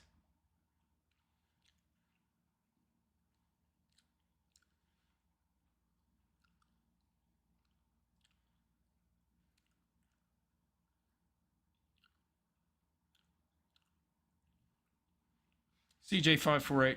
Maybe you can dub. Yeah, I can't dub the other dude. Muffin Man, we're grateful. Thank you. Keep it up. God is good. Yeah. So, again, sorry about that snafu with the quartering earlier. Muffin Man, Mexicans don't get tired. Wake up. I'm not Mexican. ESG, don't hurt him, Hammer. They can't touch this. Muffin Man, you are seasoned. CJ, I met a girl named Nikki. Okay, good for you. 10 to midnight says, it don't have no PS puke food bugs and rats, so P Jug's not a bad hoard at all. Yeah, it's a dry hoard. You know, some hoarders are like wet hoards, right? Like they don't throw out their trash. Like they'll trash it and then it stays in the house. It's not that kind of hoard. It's not a wet hoard, right? Nemo Problema. These hoarders need a 3D printer and the Jake Tucker sent 100 for 2 jewels. Okay, thank you very much, the Jake Tucker. Appreciate it. Chappy Chap, that soda was so old. I don't know how old, man. I guess it has a shelf life. I just have no idea. The 10 to midnight, rat S everywhere. Yeah, I mean, they don't keep the place. It's mostly the, all that crap. It gives too many places for rats and mice to breed and live. 10 to midnight. I can see old Styx did not know he had a wild one. Jeez. Chappy chap. I feel bad for her dad. He seems like a nice guy that just became disillusioned with his good for nothing child that can't help with anything. Yeah. Phil Yuri. Someone did the Prince reference about Nikki. Hokenberry Finn. Alf. I wasn't sure. It was a troll doll. Phil Yuri. Old Nikki pulled the Dawn of the Dead. Madeira Torrent. Why doesn't she have any level of shame? Why would you ever show this on the internet? Look how mentally ill and incapable I am. Yeah, I don't know, man. I really don't think she understands other people very well or how they think. Like, she just knows how she thinks. And she kind of thinks everybody else is just like her. And they think in the same way, same manner. But no. There's no empathy going on there, man. There's no empathy, okay? This chick cannot put herself in another person's shoes at all. Madeira Torrent. I have a couple of family members who are hoarders. They are nutcases. I don't know that that's I mean, a lot of that stuff's hers. Like, she uses his house for storage. The dad's health is, she says his health is good, but I doubt it. She said he was huge. I mean, what she thinks is good health is not good health. Like, her father is morbidly obese, probably, but he wasn't in the house, so at least he goes out. He's not like a shut-in hoarder, but I doubt his health is very good. Yeah. Madeira Torrent. The only thing more pathetic than materialistic obsession is materialistic obsession with literal garbage. I don't know that it was garbage in the sense that it was like food scraps and all that. It was all dry stuff, but the guy just didn't throw anything out, right? Yeah, it's a little weird for sure. Haha, no, I love the ones who resent their parents for giving birth to them. Yeah, literally, they are angry because they never consented to being born. Yeah, she might be one of those, man. But they're a torrent. Anyone over the age of 8 who claims that seriously stunted, disrupted, I don't know. Okay, we're going to move on. I'm sure Styx's fans will like that one, but you guys didn't seem to like it too much. All right, we got Andrew. Oh, Jer's affiliate. Oh, the scam, the affiliate scam. Oh. Yeah, I know you don't want to hear any more about the quartering. But the first segment didn't even work because I screwed up the sound. So, yeah, I really need to do at least one Jer segment that I can use. So give me a sec to open these links. Hoarder Home of Horrors. See, what Nikki was trying to do was justify living in her car. I really don't understand her mindset. I mean, okay, you hate Baltimore because of a certain type of person, ethnic group that lives there in a majority number. Okay, that I can understand. I mean, we all have some fatigue, unless we're like, living overseas in Switzerland or something. And even then, they've got some of them there, but not the kind of numbers they got in Baltimore, yo. But, sweetheart, you're going to turn your nose up at, it wasn't that bad. Well, okay, it's pretty bad, but I mean, mostly you could fix it up. Like, it could be cured. It could be solved, right? I mean, like she said, rent a dumpster, I mean, really, she could do it. Take about 30, 40 trips to the dump, but she could clean the place out, right? But she could do 5 or 10 trips at least. Clean out a room there, right? She could do that. It's not impossible. It takes some work. Right. That's really it. She doesn't want to do the work required, right? That's all it is. She's just too lazy. This broad is so lazy, man. Like, I mean, first of all, that's your father. So can't you help him out? I mean, if not, no.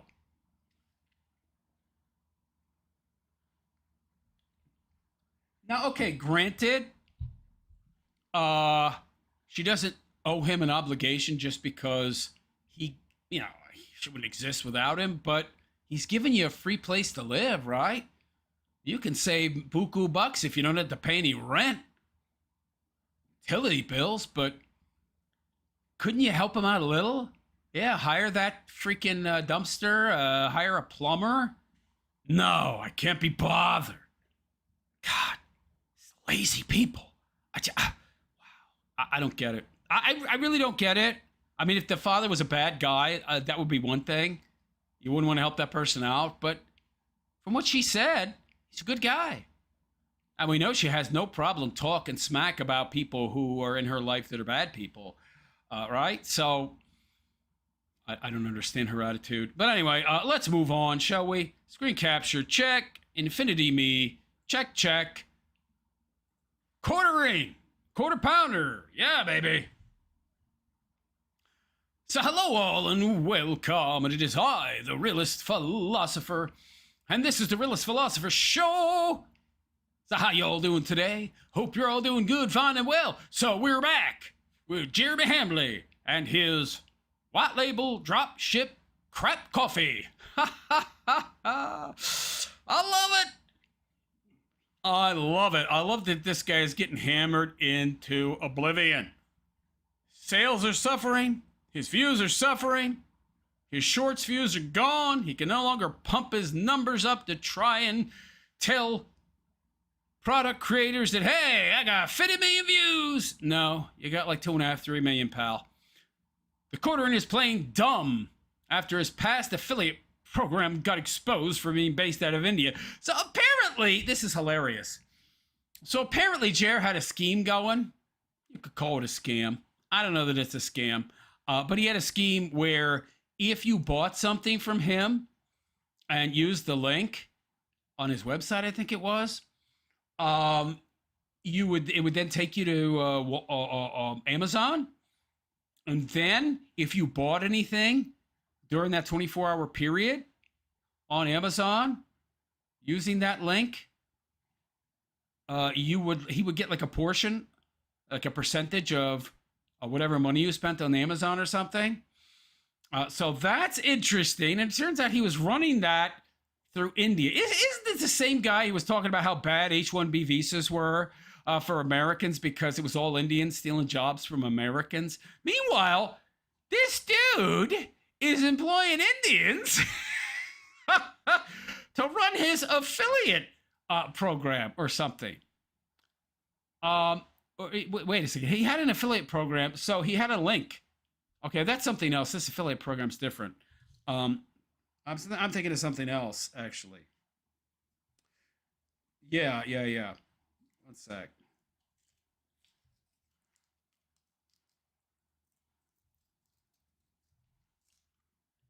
That wasn't his affiliate program, so Gordon is playing dumb after his past affiliate program got exposed for being based out of India. So apparently he had some kind of program where if you were helping selling his crappy coffee, you would get like a percentage of it, or a bunch of people came forward saying they never got all their money.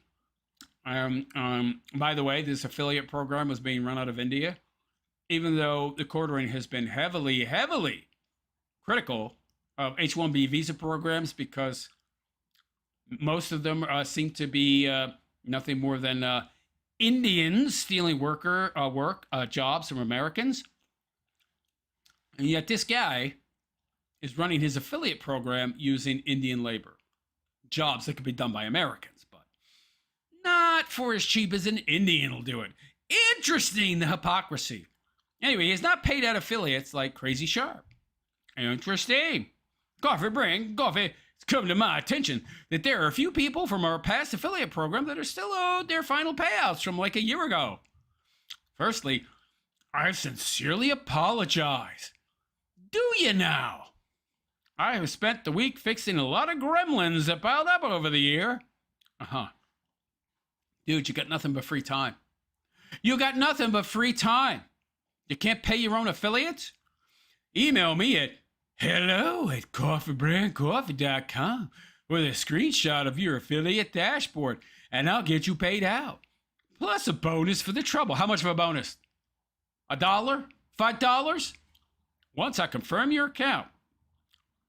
The only problem, Jerry, is that you didn't fix this until, people brought it up, exposed it online, which caused you to crash out and have a Miller Time weekend where you deleted something like 300 texts that you made over a single weekend. I don't think I make 300 texts in like half a year to Twitter. I don't post. Good Lord, he posted like 300 tweets in a weekend and then deleted them. Hey, Jer, you do know this stuff gets archived, right? The internet's forever. Apparently, he doesn't know that. Yeah. But he paid Crazy Sharp after getting publicly called out. Oh, how nice. Oh, lovely, lovely, lovely, lovely. Thank you, Jer, for finally paying somebody what they were owed after only a year. Breaking! I've been able to confirm that Jeremy Hambley, the quartering, has been cookie stuffing. Oh! As early as July 16, 2025. The shortened Amazon undisclosed affiliate links contain the MTG Magic the Gathering HK-20 found to be used to give himself a commission. So, this is another one of his schemes. So if you went to like Amazon using the link he provided and bought coffee there, and then you bought anything on Amazon for a 24-hour period, he would get like a cut. He would get like a commission. Isn't that illegal? Isn't that illegal? If you don't disclose that? I think you have to disclose that, don't you? Aren't there like guidelines? Isn't that against Amazon's terms of use, terms of service? He didn't disclose that, though. That there was like an affiliate link that gave him a commission. I think you have to expose that. I think you have to tell people you're doing that. Otherwise, you can't do it. How is this guy still selling on Amazon? But then again, how is he still having his Jeremy Hambley channel up? He's got like, what, 4 strikes? 4 copyright strikes or something? But his Hambley channel's still up. I thought after 3 you were kaput. Wow, I don't know, man. Anyway, moving on. The quartering defends Coffee Brand Coffee amid backlash over shifting claims. So Hambley has described his coffee company as supporting dozens of people. Maybe it does.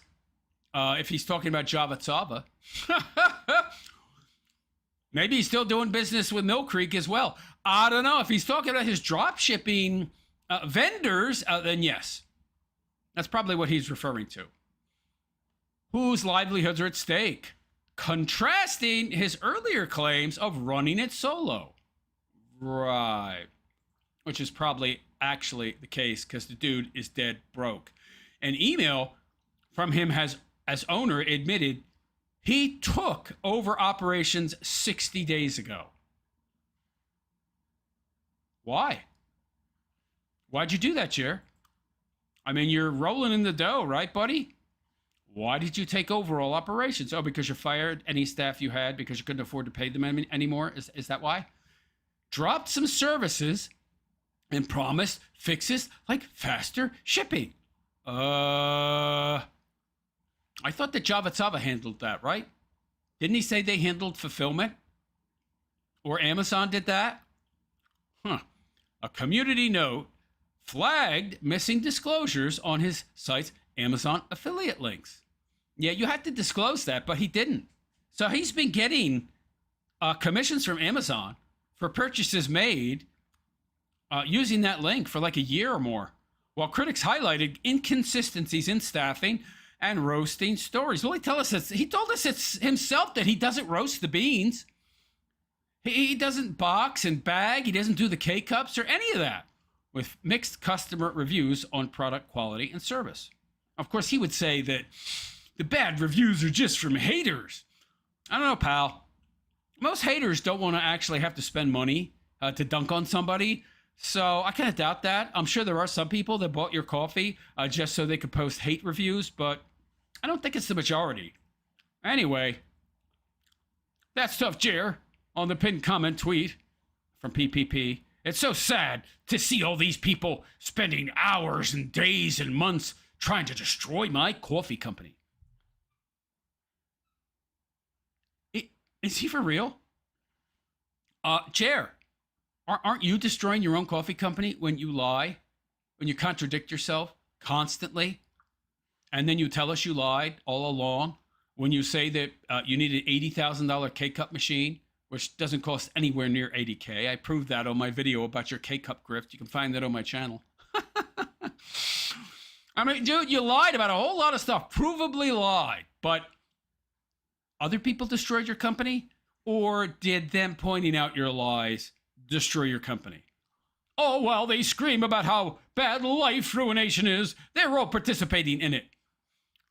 It's called karma, buddy. People don't have a problem with employing the same tactics you do against you while you preach against those very tactics that you yourself employ. You don't understand that? I won't be bullied. Oh, people are bullying you. You're not a bully. Oh, no. It's really sad to see so many former friends doing it to you. Oh, right. Yeah, you didn't delete the Incredible Salt Mine. Oh, no.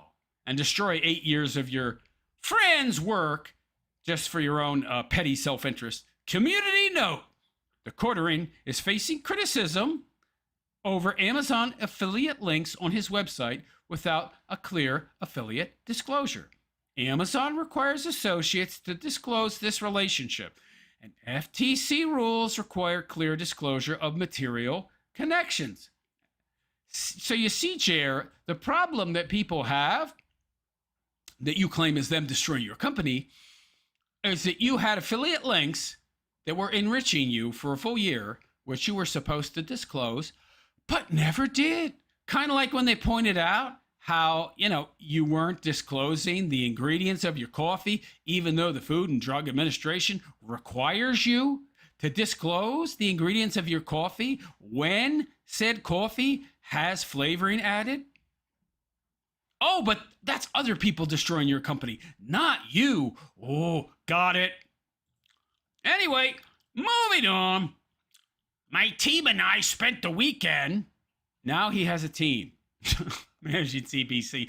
I thought it was a one-man show, Jer. Now you have a team again? How's that work? It was less than 5 minutes between CBC ads. And he said no more ads. Yeah, he has a habit of doing that, saying he won't say any more about his coffee, and then he says more. Of course, because he's shameless. Back to the headquarters for buying our coffee. My team and I have spent the weekend. Team? It's you. But Jared, you said it was all you. Do that. Save your money. Why not save money? But wait, dude. You said I've taken over all operations. It's just me and my wife. Me and wifey poo. Now you have a team again? His wife. And his vendors that he likes to call his partners, even though they're vendors. His drop shippers. Java Tsava. Mill Creek, yeah. To the headquarters for buying our coffee. My team and I have spent the weekend getting everything working perfectly again. I think it's the best buying experience we've ever had. Super. What do you mean the best buying experience? I mean, are you buying your own crap? How do you know? Clean. All the photos are updated. All the links are working good now. Well, he's not going to put any negative reviews on his site. The subscribe and save. You're going to have to go to Amazon to find those. I'm sure there's plenty. Save 5%. If you're a regular drinker, do that. Save your money. Why not save money? And because I would have to buy your coffee regularly. I'm not doing that. You can shop everything much easier than ever now. So coffeebrandcoffee.com. Check it out. Why wasn't this stuff fixed from the get-go? Why was your website such a mess for all these years, pal? Why did it take you so long to fix it? Oh, because it wasn't until now that you were getting heavy scrutiny from people like me, right? So you were too lazy to do it until people started dunking on you for how bad your website was. Got it. So here's Joe Rogan talking to. Yeah, we don't care. Moving on. Oh, here we go. Miller Time hit so hard, the Quartering had to log in and call backup for multiple YouTube accounts tonight. The banners were called to hundreds of thousands of people, only for Jeremy to roll over and delete his posts. Somebody told me he went on a posting bonanza and had to delete like 300 tweets in a weekend. Whoa! Look at this. This is hilarious. I have to get something off my chest. I could use some positivity on the post, folks. Ooh, from the Quartering Live. I have to get something on my chest. I could use some positivity on this post, folks. So he's trying to call on his fans, to support him. Good luck with that, pal. Lots of bots. Oh, I love this. He's playing the victim now. It's pity party time. One day, when they succeed, and they will succeed, either via their fraudulent reporting. Could you tell us what reporting was fraudulent, buddy? Flagging, or when I decide it's just not worth it anymore. Yeah, he's setting us up for his future failure. All they will have done is hurt the livelihoods of dozens of people who depend on this company. What dozens of people? You took over all operations. You already told us on your vlog, you seem to have forgotten that it's dropship. That you don't roast the beans, you don't bag the beans, you don't do the fulfillment, you don't ship the beans, you don't box the K-Cups, you don't even make the K-Cups. You contract out as well. You told a lie about how 900 pounds of beans are being shipped to somebody, only to walk it back. Oh, we're shipping 900 pounds of beans to be K-Cup packaged? Well, nonsense. Javasava's doing that. Now we're finding out your K-Cups are blowing up. They're exploding. Dude, give it a break. Does that sound like a righteous goal? Absolutely. Absolutely sounds righteous. The way that you do business, you're not disclosing these affiliate links. You're not disclosing these links. You're not paying your affiliates. Yeah, pal. I think that sounds righteous. Absolutely. From the owner. Oh, we got an email here. This is the apology letter? Is this the apology letter that Jer freaked out about, right? Hi, I dropped the ball. Seriously. Over the past 60 days, I have taken on the entirety of Operation Zero Coffee brand coffee. Well, where's the dozens of people then? If you're doing all the operations yourself, and logistics would be the fulfillment, which is being handled by the Javasava or Mill Creek or Amazon, and perhaps, possibly, Walmart online. He'll never be in Walmart stores. He'll never be on the shelves. Then what the hell are you doing? You're not roasting the beans. You're not bagging the beans. You're not packaging the beans. You're not shipping them. But you're handling the operations. What dozens of people? I now personally take care of everything from fulfillment to customer service. What? It's just me. This is both good and bad at times, but I promise you going forward, everything is going to get a lot better. He made sure to capitalize that. Like, a lot. During this transition, he hired the 2 or 3 people he actually had doing this stuff. He fired them, because he couldn't afford to pay them anymore. Or it was his wife doing it, and she said, I'm tired of this crap. You do it. I dropped several balls, and I sincerely apologize. If you have an open issue, please respond to this email, and I'll do everything in my power to fix it. You are my entire world. That might actually be true. That might be the one true thing he's ever said. If I lost your business, please let me know how I can earn it back. Stop lying so much. I have massive plans for us, and they don't work without you. This guy's living in La La Land. I recently moved all of our fulfillment through Amazon. Oh, whoa! That's huge! Because he used to claim that the fulfillment from his website was at least handled by him. But now he shifted the website fulfillment as well to Amazon. So he doesn't do any of that himself. Where are these dozens of people that rely on your company, Jer? Where are they? You said they don't exist now. More lies. So people could get quicker, cheaper shipping. Yeah, but you make less money. And the transition has been rough. Stuff going out of stock, wrong orders shipped. Wow. Keystone Cops here. It's been, quite frankly, a mess in the short term, and I'm sincerely sorry. It should be all good now, finally. His use of the English language is superb. We even accidentally sent out 500 bags of coffee to people who hadn't ordered it in a while. Don't worry, you were not charged, so I guess enjoy the free coffee and an expensive lesson for me. 10 grand lesson, $10,000. No sale pitch. Just me saying sorry, and I will do whatever it takes to make it right and earn you back as a customer. Or, of course, keep you. Good luck with that. Basically, everything now runs through our Amazon store. So he's doing zero fulfillment now. He's also making less money if he ever was handling fulfillment himself. So not even Java Sava? Java Sava? Oh, I know what happened. I know what happened. He probably had to change suppliers. He probably had to change his white label drop shipper, and maybe the new white label drop shipper doesn't offer fulfillment as a service. So now he's having to shift all of his fulfillment through Amazon, which I also run and do customer service for. So you do the customer. Okay. So the easiest, fastest way to order in the future is just to go to buycbc.com. Oh, wow. So even if you go through his website, it's actually Amazon that you're buying it from. I wonder if there's a new link in that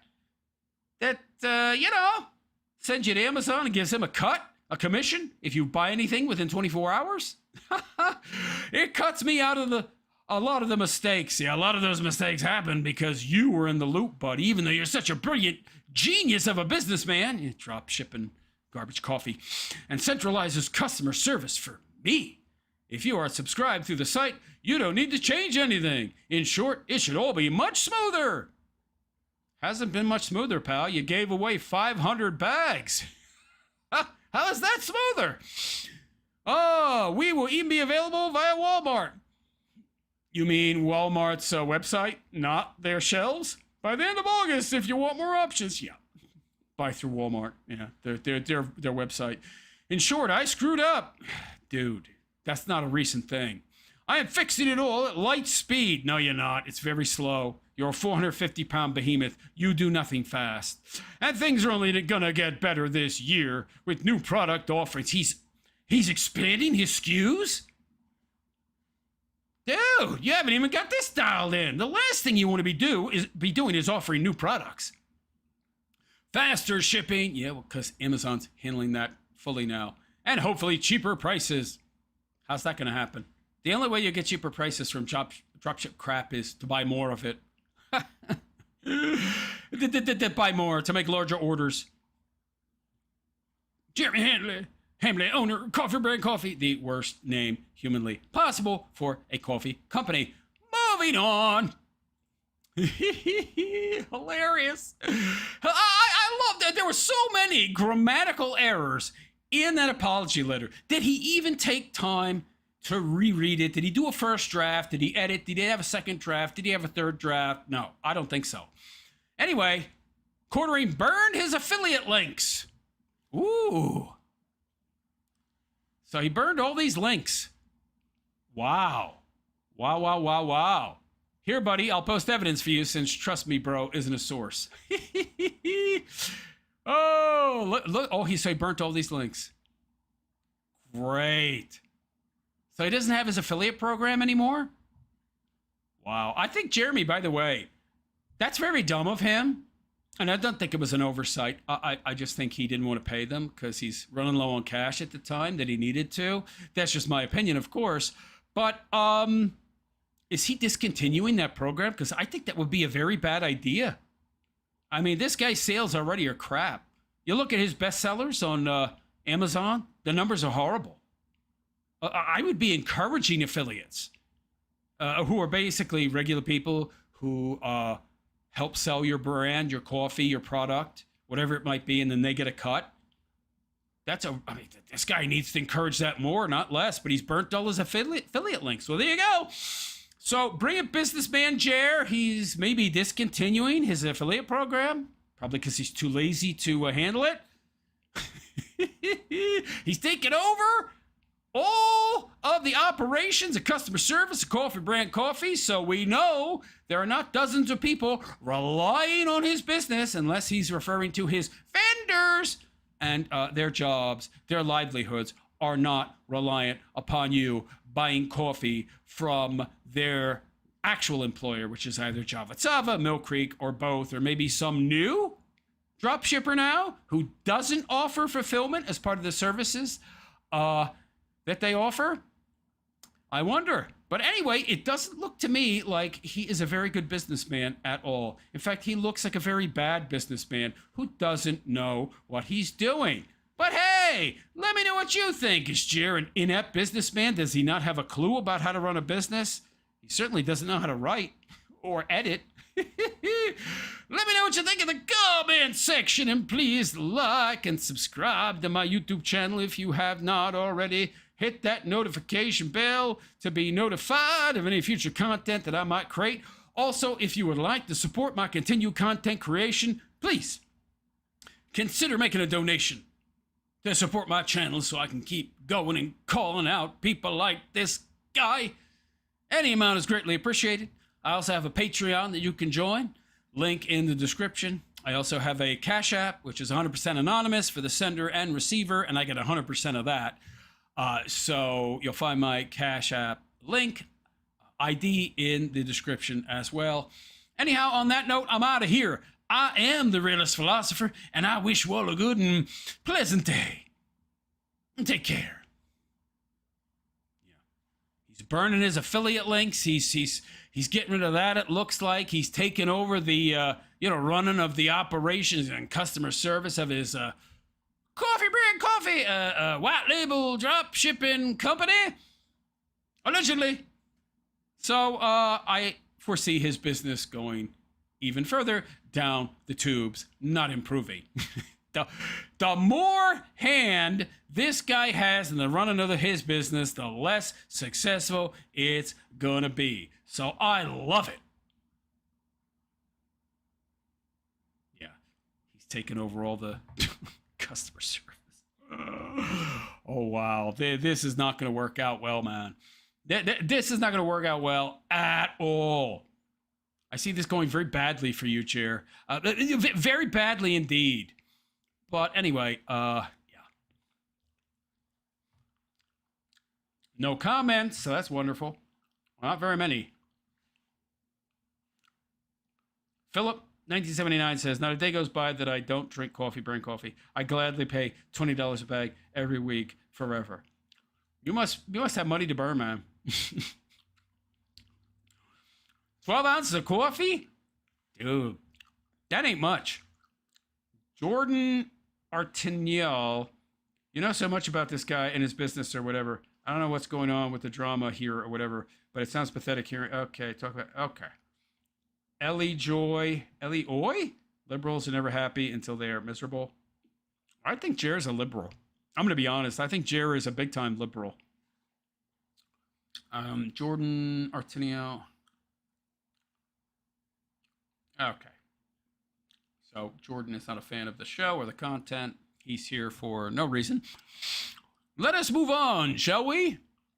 Now, I don't often discuss politics on this show, but this post by AOC and her announcing her intent to run as president in 2028 caught me and my attention. So I wanted to address this. AOC says she announces to the world that she's freezing her eggs and injects. Oh, God. Oh, my God. This woman. Why do I have the feeling she might actually win in 2028?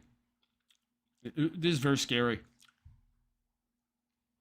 It scares me that this, I mean, it really doesn't matter, I guess, when you think about it. It doesn't matter who's president because, honestly, they're all owned and operated by the same people. Left, right, it makes no difference. And it has made no difference for quite a while. This left versus right paradigm, it's so fake. It's so fraudulent. All these people are astroturf. They're all controlled. So, I mean, it makes no real difference. Honestly speaking. So, I mean, people are thinking, oh my God, her as president? Oh, destroy the country. She's not in charge. She's not in charge as a congresswoman. She won't be in charge as president. Just like Trump ain't in charge and Biden isn't in charge. I mean, you people thinking any of these people have a direct hand or say in the decisions being made, you're just fools. You're falling into this left versus right paradigm, which is just fake in and of itself. Right?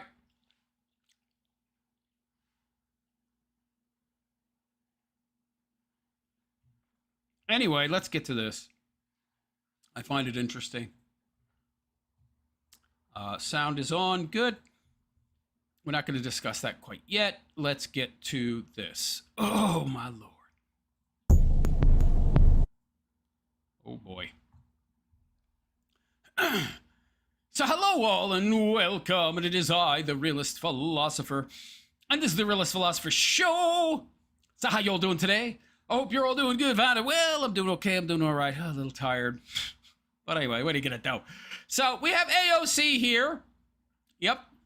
I don't usually talk about politics, but because she's going to be, she says she's going to be running in 2028, and she's talking about having a kid at her advanced age, I wanted to cover this story. Now, obviously, this story of her talking about how she's doing the in vitro thing, she's getting her eggs frozen, is just a way to make herself more relatable to the common, average, everyday person, even though the only people that can afford this kind of egg freezing and then later insemination are higher echelon people wealth-wise. But anyway, let's see what she has to say and what's going on here, shall we? She's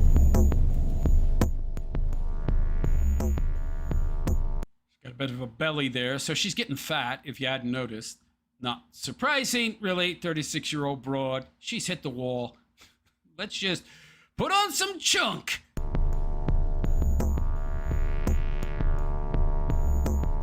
U.S. Congresswoman Is that a collapsible needle, or is that real? Alexandria Ocasio-Cortez has revealed that she has decided to freeze her eggs and has shared the first steps of the process with her followers on Instagram.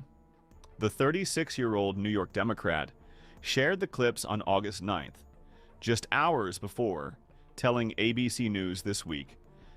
36, yo. 36-year-old broad freezing her eggs. 36-year-old eggs. The time to do this, by the way, honey, was 10 years ago when your eggs still had some efficacy, still had some decent quality to them. Now they're garbage. Good luck. That she had not ruled out the possibility of a presidential run. Oh. In the clips shared on her story, Ocasio-Cortez was seen taking... She's going to run. Look at how fat she's gotten. She got a big gunt there. Look at that. She's getting fat. What do you think she is, 170? 180? I mean, those thighs are rubbing together, baby. She's got a big gut there now. Yikes. An injection while sharing some of the tips and lessons she has picked up during the process. Look at that. In her Look at all that fat. She used to be thin. She wasn't a bad-looking broad when she became a congresswoman. Now it's like, yikes. Her get that big, chunky, puffy face. Get the big gut. Beer belly there. ABC interview, when she was asked about her decision to share stories about her journey, she said a ton of filters there, guys. Her face is much puffier than that, believe me. she wanted to normalize conversations about the process. It's important for us to normalize these conversations, especially in this political environment. In this political environment, where this administration is denying reproductive care to women across... What do you mean reproductive care? Nobody's denying anything. Unaliving babies is not reproductive care, okay? It's killing people.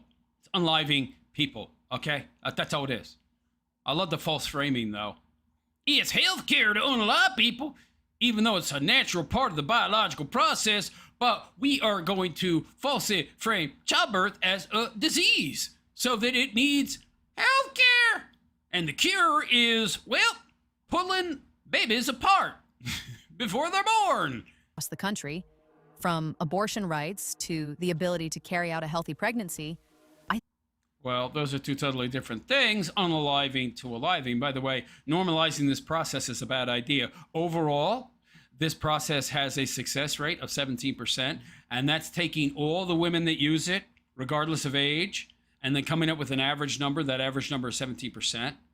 But they're taking like 50-year-old broads, 44-year-old broads, 36-year-old broads, and conflating them with like 30-year-old broads. All the numbers just combined. It's an average number. A woman her age, it's going to be lower than 17%. The odds are extremely low that she's going to be able to have a successful pregnancy. And even if she does, it's a 40. Sweetheart, your eggs. And this, by the way, I've seen the soy boy that's your boyfriend. Quasimodo, two-headed baby, yo. Hydra kid. I think it's important for us as leaders to have these conversations and She ain't no leader. She's a puppet. share these processes, especially for working women in this country. And Yeah, let's delude women. Let's lie to women. Tell them that they can, marry their career and work into their 40s and still have kids. Yeah. Yeah, keep that population decline going, yo. But just for Whitey. Poor people are still going to pump out kids, yo. 7, 8 kids. Meanwhile, Whitey ain't having no kids. Whitey is going extinct, yo. normalize them. Notably, AOC even took her regular injection for the procedure at the ABC office, sharing the moment with her father. Look at that gut. Look at that. Look at how fat she's gotten. Yikes. Am I allowed to use that word on YouTube? Can I say fat? Well, maybe. Overweight. She's gotten very overweight. Followers on her Instagram story. You do it here today.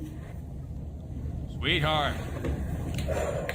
This one takes a while, actually. You need to lay off the Chipotle, honey.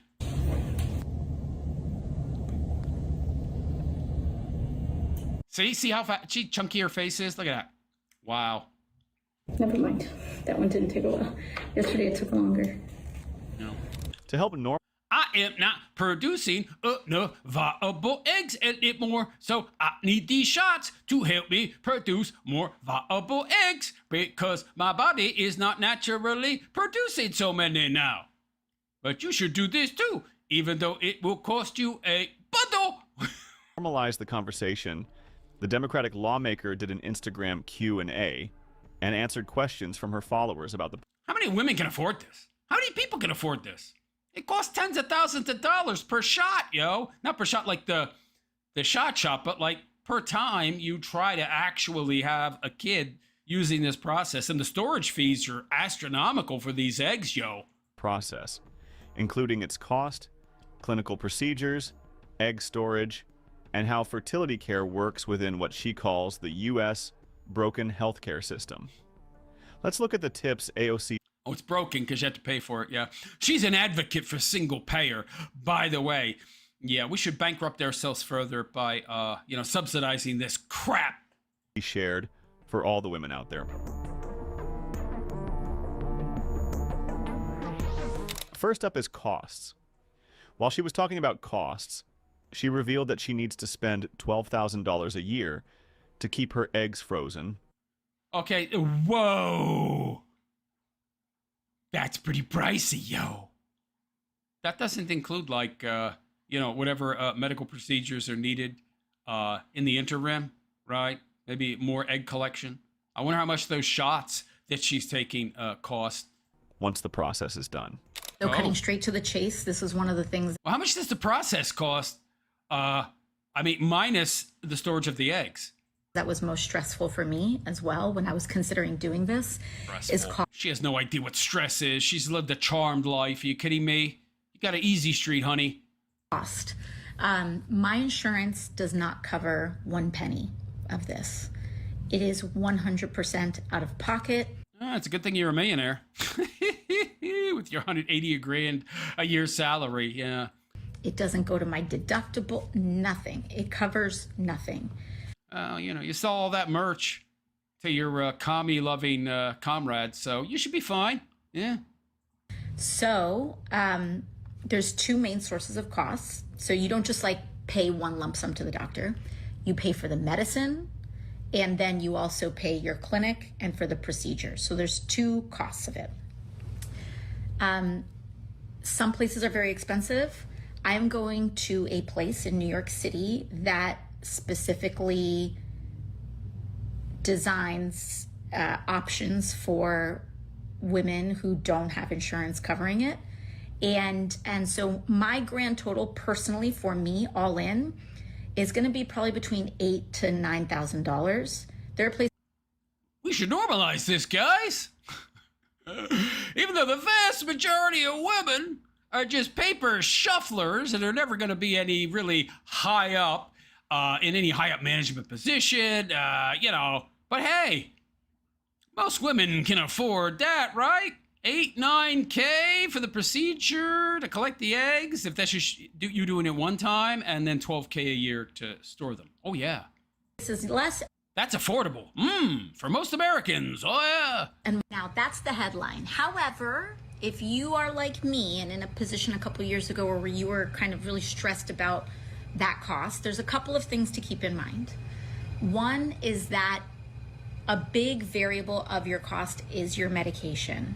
And your it's not the same medication for everybody. It is really based on your individual situation. So it's still going to cost a lot of money. Doses may be more expensive. Your doses may be less expensive. Well, there's still the 10 to 12 grand a year to store your eggs.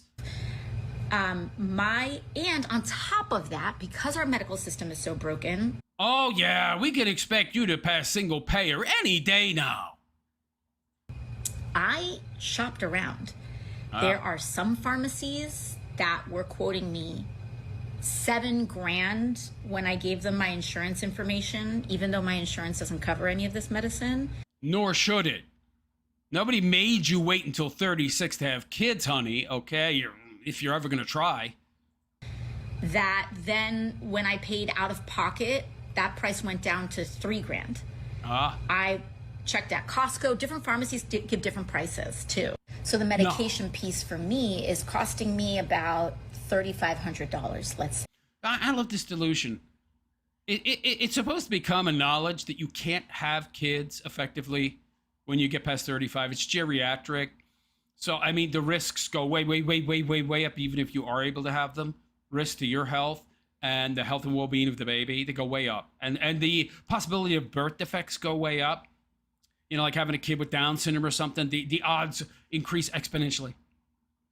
In regards to you having a kid with some kind of, disorder, problem, or just plain low IQ, because the quality of your eggs is gone downhill so much. Men's sperm, not so much compared to how women's egg quality reduces. So this isn't supposed to be something that's a secret, but apparently women don't seem to know these biological facts. Around ballpark there. And that's the one bucket. But other pharmacies would probably quote you different numbers. She's so dumb. The other piece of this is the actual clinic and procedure and your provider.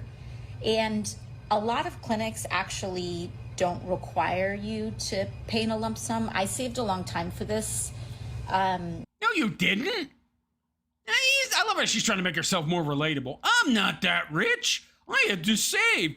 Just like all of you. BS. You're a multimillionaire, honey. What are you talking about? You didn't have to save at all. Bunch of nonsense. And so I'm just paying for it outright after years of saving. But lies. There are clinics that do offer kind of a years of saving. I only have $3 or $4 million in the bank. payment plan for people who need to pursue this or want to pursue this and want.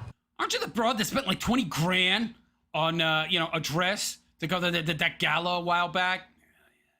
Financial options. I'm not here to advocate for any of that. That's a decision for you to make. But that's the different clinics will have different prices because their care model is different. And yeah, some of them are going to cost more than the one you used. So some clinics will charge you $15,000 to $16,000. Others will charge less. Yeah, but we need to normalize this for all women. You want fries with your burger? That's the career a lot of women have. But those women, they can afford this. Oh, yeah. Let's normalize it. And on top of this, because of our medical system is broken in the way that it is. Because this is common knowledge. It's not broken. It's called biology. You get less fertile as you age. Oh, now we need to subsidize women's bad choices, right? Oh, I love it. As we neglect covering women's care and women's fertility care. It's just not, but that's my job. Oh, now I need to cover your bad decisions. Like you don't know that after 30, your egg production goes down. Was it 90% or something? Like, you don't know that you're in geriatric pregnancy territory right now. Now I need to subsidize that. Right. Yeah. There's also the option that I know people who have pursued this, who have frozen. She's a commie, of course. You can make all the bad decisions you want. Other people will pay for them for you. Don't worry. You have no responsibility. Yeah. Frozen their eggs outside of the United States in places like Spain or Mexico. That sounds really expensive, yo. And some of you all have even talked about the fact that some of you all have frozen your eggs in places like Spain for $4,000 all in medication clinic. Yeah, but wouldn't you have to go to Spain? How much does that cost? And then you got to go back to get the, insemination procedure, right? And you still got to pay that 10, 12 grand. That doesn't change that much. Those storage fees are astronomical no matter where you go. Oh, and on top of that, you have to pay to store your eggs too. And so I'd be paying about $1,200 a year to. No, it's $12,000. She's lying. $1,200 a year? No. It costs $10,000 to $12,000 a year, not $1,200 a year. Lady, what are you talking about? $1,200 a year? I don't think that's right. Keep my eggs frozen after that. $1,200 a year? Didn't this report say $10,000 to $12,000 a year? I gotta look this up. I gotta look that up, but that don't sound right to me. But some people, and so when it comes to cost, one thing that I want to say is that I know that those numbers for a lot of people can feel paralyzing, and just talking about money in general can be a very emotionally intense thing. But if you elect me as president, I'm gonna pass a bill to make it free. Yeah. Not long ago in And it ain't free, by the way. We're all paid for it. There's no such thing as a free lunch, people. No such thing. my life, I was working as a waitress in This is all lies. Lady, you've lived a very charmed, easy life. Your parents are very well off. You went to a very expensive university. Was it Columbia or something? She's never been poor. She ain't from the Bronx or anything like that. These are all lies. downtown Manhattan, and that, like, the thought of that was so paralyzing. That was just for booze money. That was for having fun money, for play money, okay? Your parents' money was there to help you out, okay? All right, you give us a break. Number two, it's also not an all or nothing prospect. My number one piece of advice is that if you're curious about this, if you're not sure about cost. What do you mean it's not all or nothing? I mean, either you get pregnant or you don't. I mean, it kind of is all or nothing. The odds are you will not get pregnant, especially at your age, and so you're out tens of thousands of dollars. So it sounds kind of like an all or nothing deal, yo.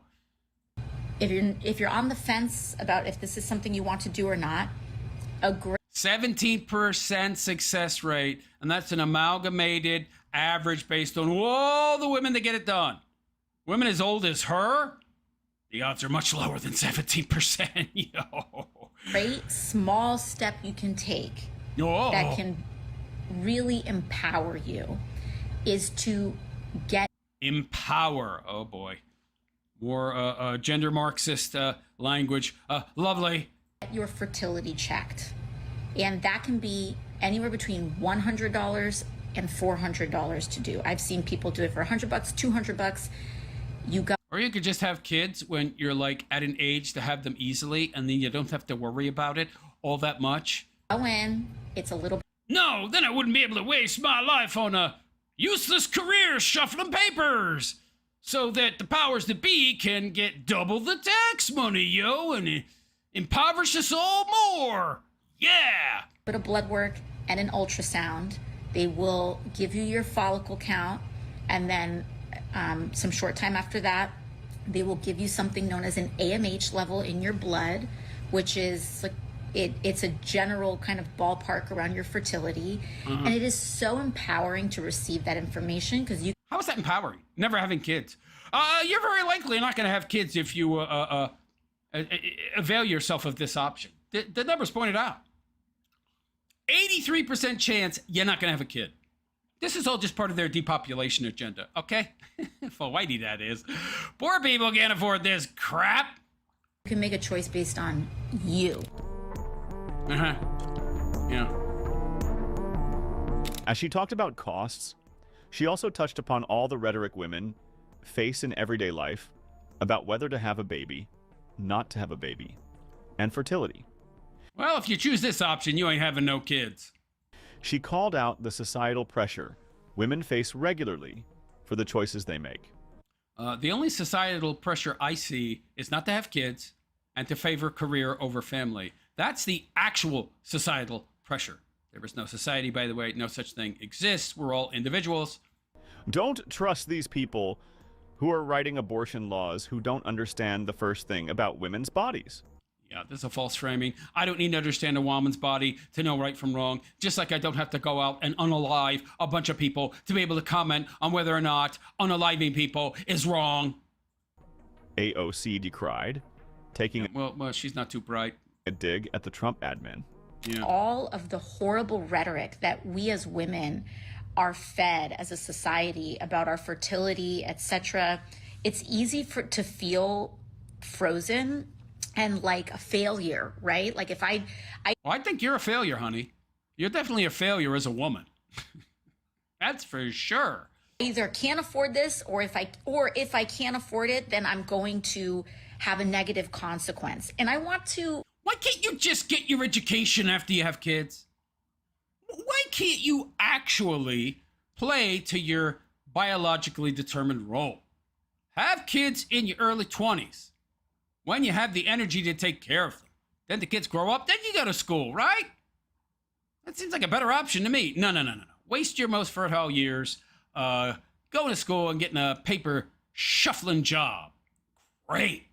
Push back on that real quick. Of course. Number one, there is so It's self-serving. Of course you're going to push back on that. You want to justify your bad life choices, right? That's what you're paid to do, by the way.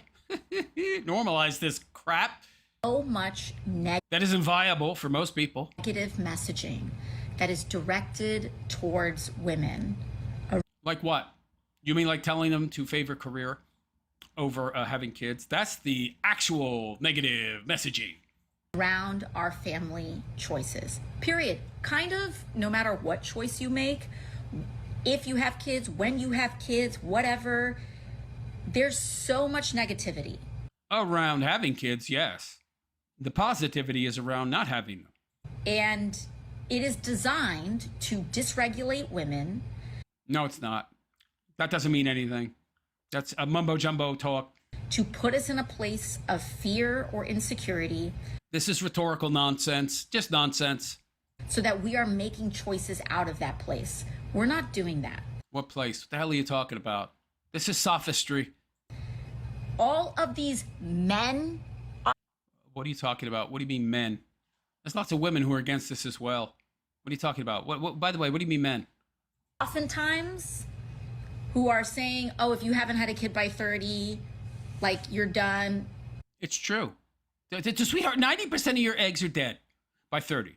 By 35, I think it's like 95%. And you're 36. I mean, like 95+% of your eggs are gone. That's why you're having to shoot up.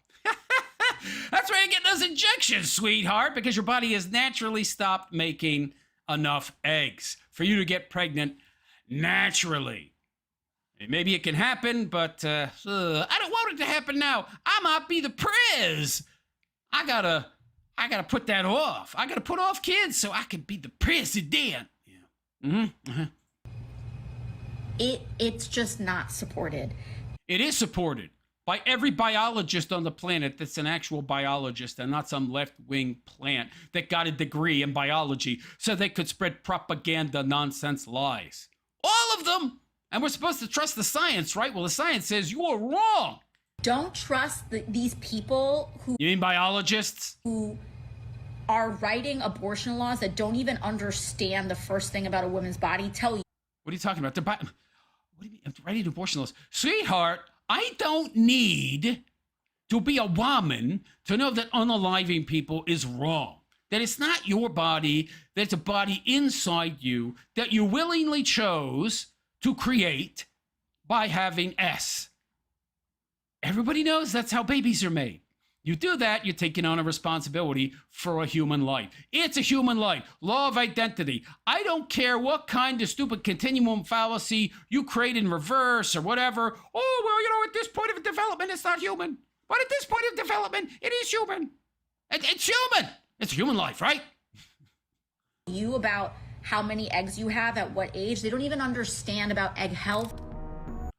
Sweetheart, yeah, we do. It's called biology. It's science. Go read a book. This is propaganda and lies. While answering questions, AOC addressed the reasons and benefits of egg freezing, and even explained how long frozen eggs can remain viable. AOC got a curated answer for all of them. So there are a lot of very different reasons why someone would choose to freeze their eggs. Not really. Favoring career over family. That's it. It's a stupid decision otherwise. One is sometimes something like a cancer diagnosis. Thank God that is not something that I have received, but if you are diagnosed with cancer or have a cancer scare, the chemotherapy... That's not the vast majority. That's a small percentage. Minuscule. This is what the left does. They like to take some kind of fringe case and then use that. It's a compositional fallacy. And then map that out to the general. So they take a small specific subset and then they try to use that to justify the whole. Yeah. Even though it's a small minority of people who do this. Can threaten your egg reserve. And so some people that have a recent cancer diagnosis, some of you have written in and talked about this, means that you will freeze your eggs so that you have the option to have a child later after you go through treatment. But you don't have the option. What are you talking about? But the majority of people doing this are doing it to put off pregnancy in favor of a career. That's the vast majority of women who do this. Another is sometimes you don't freeze your eggs for your first kid, but sometimes you want the option to maybe have an easier time conceiving for your second or third or fourth child. And right, because you're too old after you have that first one to conceive naturally. And so sometimes... By the way, how many people are having 2 or 3 kids now? How many white people anyway? How many wealthy people? And by the way, the poor people that come into this country, by the second, third generation, they have the same kind of population replacement issues that whitey does. Sometimes it's just the option to be able to grow a family at a later date, not even at the immediate. A third reason could be ambiguity. By the way, I don't know why you would want to have kids in your 40s or 50s. That's insane. You're tired, man. It's getting old. Life's getting old. You're getting old. Have the energy to chase around a toddler. I mean, even if you're in good shape, I mean, I don't know. It's not ideal. Far from it. Maybe you aren't sure if you want kids or not, and you freeze your eggs to preserve a little bit of optionality for yourself. A fourth reason could be that... Optionality? It's like a 17% success rate overall. You know, there are a lot of women out there that really want to be moms and are really looking for their person. And so... Translation. I spent too much time on the CC chasing chatting Tyrone and having my fun.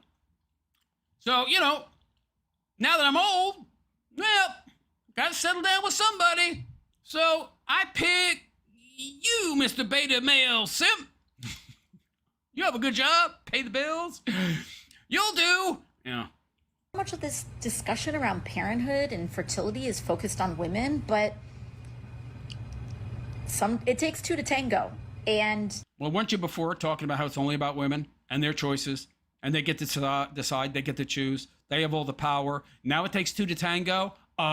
Which is it, sweetheart? Right. They haven't found their person. They haven't found a man that they... What is this nonsense? Their person. ...think would be a suitable partner or father. Translation, he didn't make enough money. He wasn't hot enough. He has to be 6 feet, 6-pack, more than 6 inches down below, much more. He's got to have the girth as well to match the length. Got to have the girth of a soda can and the length to match. Woo, even more. Yeah, sweetheart. Yeah, trouser snake, 6'5", making 6 figures or more. How many of those are out there? Not too many. But all these broads are looking for the same dude, and that's why they hit 30, and they start to panic, and so they settle eventually. But by that point, they're too old to have kids naturally, in many cases. Like this broad. Or a partner in general, regardless of gender. And they want... Well, it's not regardless of gender. You need a man for that, okay? I know you don't want to acknowledge that, but you do. To have a little bit of breathing room so that they don't feel pressured to enter parenthood with someone that they wouldn't otherwise choose. And last is genetic. Yeah, but you don't really have that option. That's a luxury. At your age, sweetheart, you should just, I mean, you gotta hurry up. You gotta hurry up. Most women gotta hurry up. You don't really have that luxury, ladies. You gotta find a dude now, okay? Riding the CC is over. You gotta pick. Testing. Some people are carriers for severe genetic conditions. Especially when they get older. And you can freeze your eggs to maximize viability. Quite a few people have asked. Yeah, but you're waiting until 36. And you're so old, you're not producing enough eggs to produce viable ones. So you're having to inject yourself. How good are those eggs gonna be? You should have been doing this 10 years ago, honey. She was too busy having fun, bartending, boozing it up. Yeah, I'm sure your genes are great. After all that partying, yeah. How long does a frozen egg stay good for? And it's not forever. The answer is it forever? Maybe. I don't know. Maybe I'm wrong. Is pretty much indefinitely. Is that true? Is it indefinitely? I don't know about that. Frozen eggs are good. Once they are frozen, their biological integrity is preserved for as long as they remain frozen for. Is that true? But what does that matter? You're not viable. It doesn't matter, honey. You hit 40, your body, I mean, it's you that is the deciding factor. Okay, the egg will last a while, but you sure won't. So you have a limited shelf life, so really, how much does it really matter how long that good egg is viable for? If you're waiting until you're 40, you're not viable by that age. That's why the rate is like 17% as far as success goes. There you have it. Notice she's not telling you those numbers. Notice she's not telling you that, oh, you only have a 17% chance. Of course not. Because if you knew that, you probably wouldn't take this option. You wouldn't go down this route. Of course not. Well, that's not what she's being paid to do, though. She's being paid to propagandize you into making this bad choice so that you will further bankrupt yourself, make yourself poorer, investing in this really non-viable option. It's a very bad choice. 17% success rate. I mean, I guess it's better than nothing. But that's just an overall general average number. Depending on your age, it could be much, much lower than that. So, it's a Hail Mary, basically. That meaning that, if you go down this route, you're likely not going to have kids, which is why she's pushing it, because, that's what she's being told to do. Her handlers, essentially, because she is not in charge of the decisions she makes or the propaganda that she spews. Guaranteed. But anyway, there you go. There you go. So AOC is probably going to be running in 2028. And if the powers that be choose her as the next prez, she's going to be the next prez, okay? You think you got a choice. You don't have a choice. You got the illusion of choice. But anyway, there you go. So let me know what you think of this latest propaganda from AOC, which is nothing more than a way to push the depopulation agenda. Have us create ever less children, depopulate the planet so that there's eventually few enough people on it that we're that much easier to control. But let me know what you think in the comment section, and please like and subscribe to my YouTube channel if you have not already. Hit that notification bell to be notified of any future content that I might create. And if you like the raw-based RP way I tell it like it is, well, you can subscribe. And one of the best ways you can support my content is to share it. Share it on Twitter, share it on Facebook, share it on Instagram and Threads, wherever else you can share it, baby. I would appreciate it. And if you'd really like to support me, a direct donation via Super Chat would be greatly appreciated. Or you can follow my Patreon, link in the description. You can also make a direct donation via my Cash App. I get 100% of that. My Cash App ID is in a link in the description as well. Anyway, on that note, I'm out of here. I am the Realist Philosopher, and I wish you all a good and pleasant day. And take care. She's going to be the next president. That's great. Oh, that's wonderful, man. Yeah, she's going to run. It's lovely. Lovely, man. Yikes. That's... I would find that scary if I thought she actually was going to be in charge. But, you know, I'm not that naive anymore. I know that the people that are running the show are not actually the ones we put in office. It's the people who pay to get them into office. Yeah.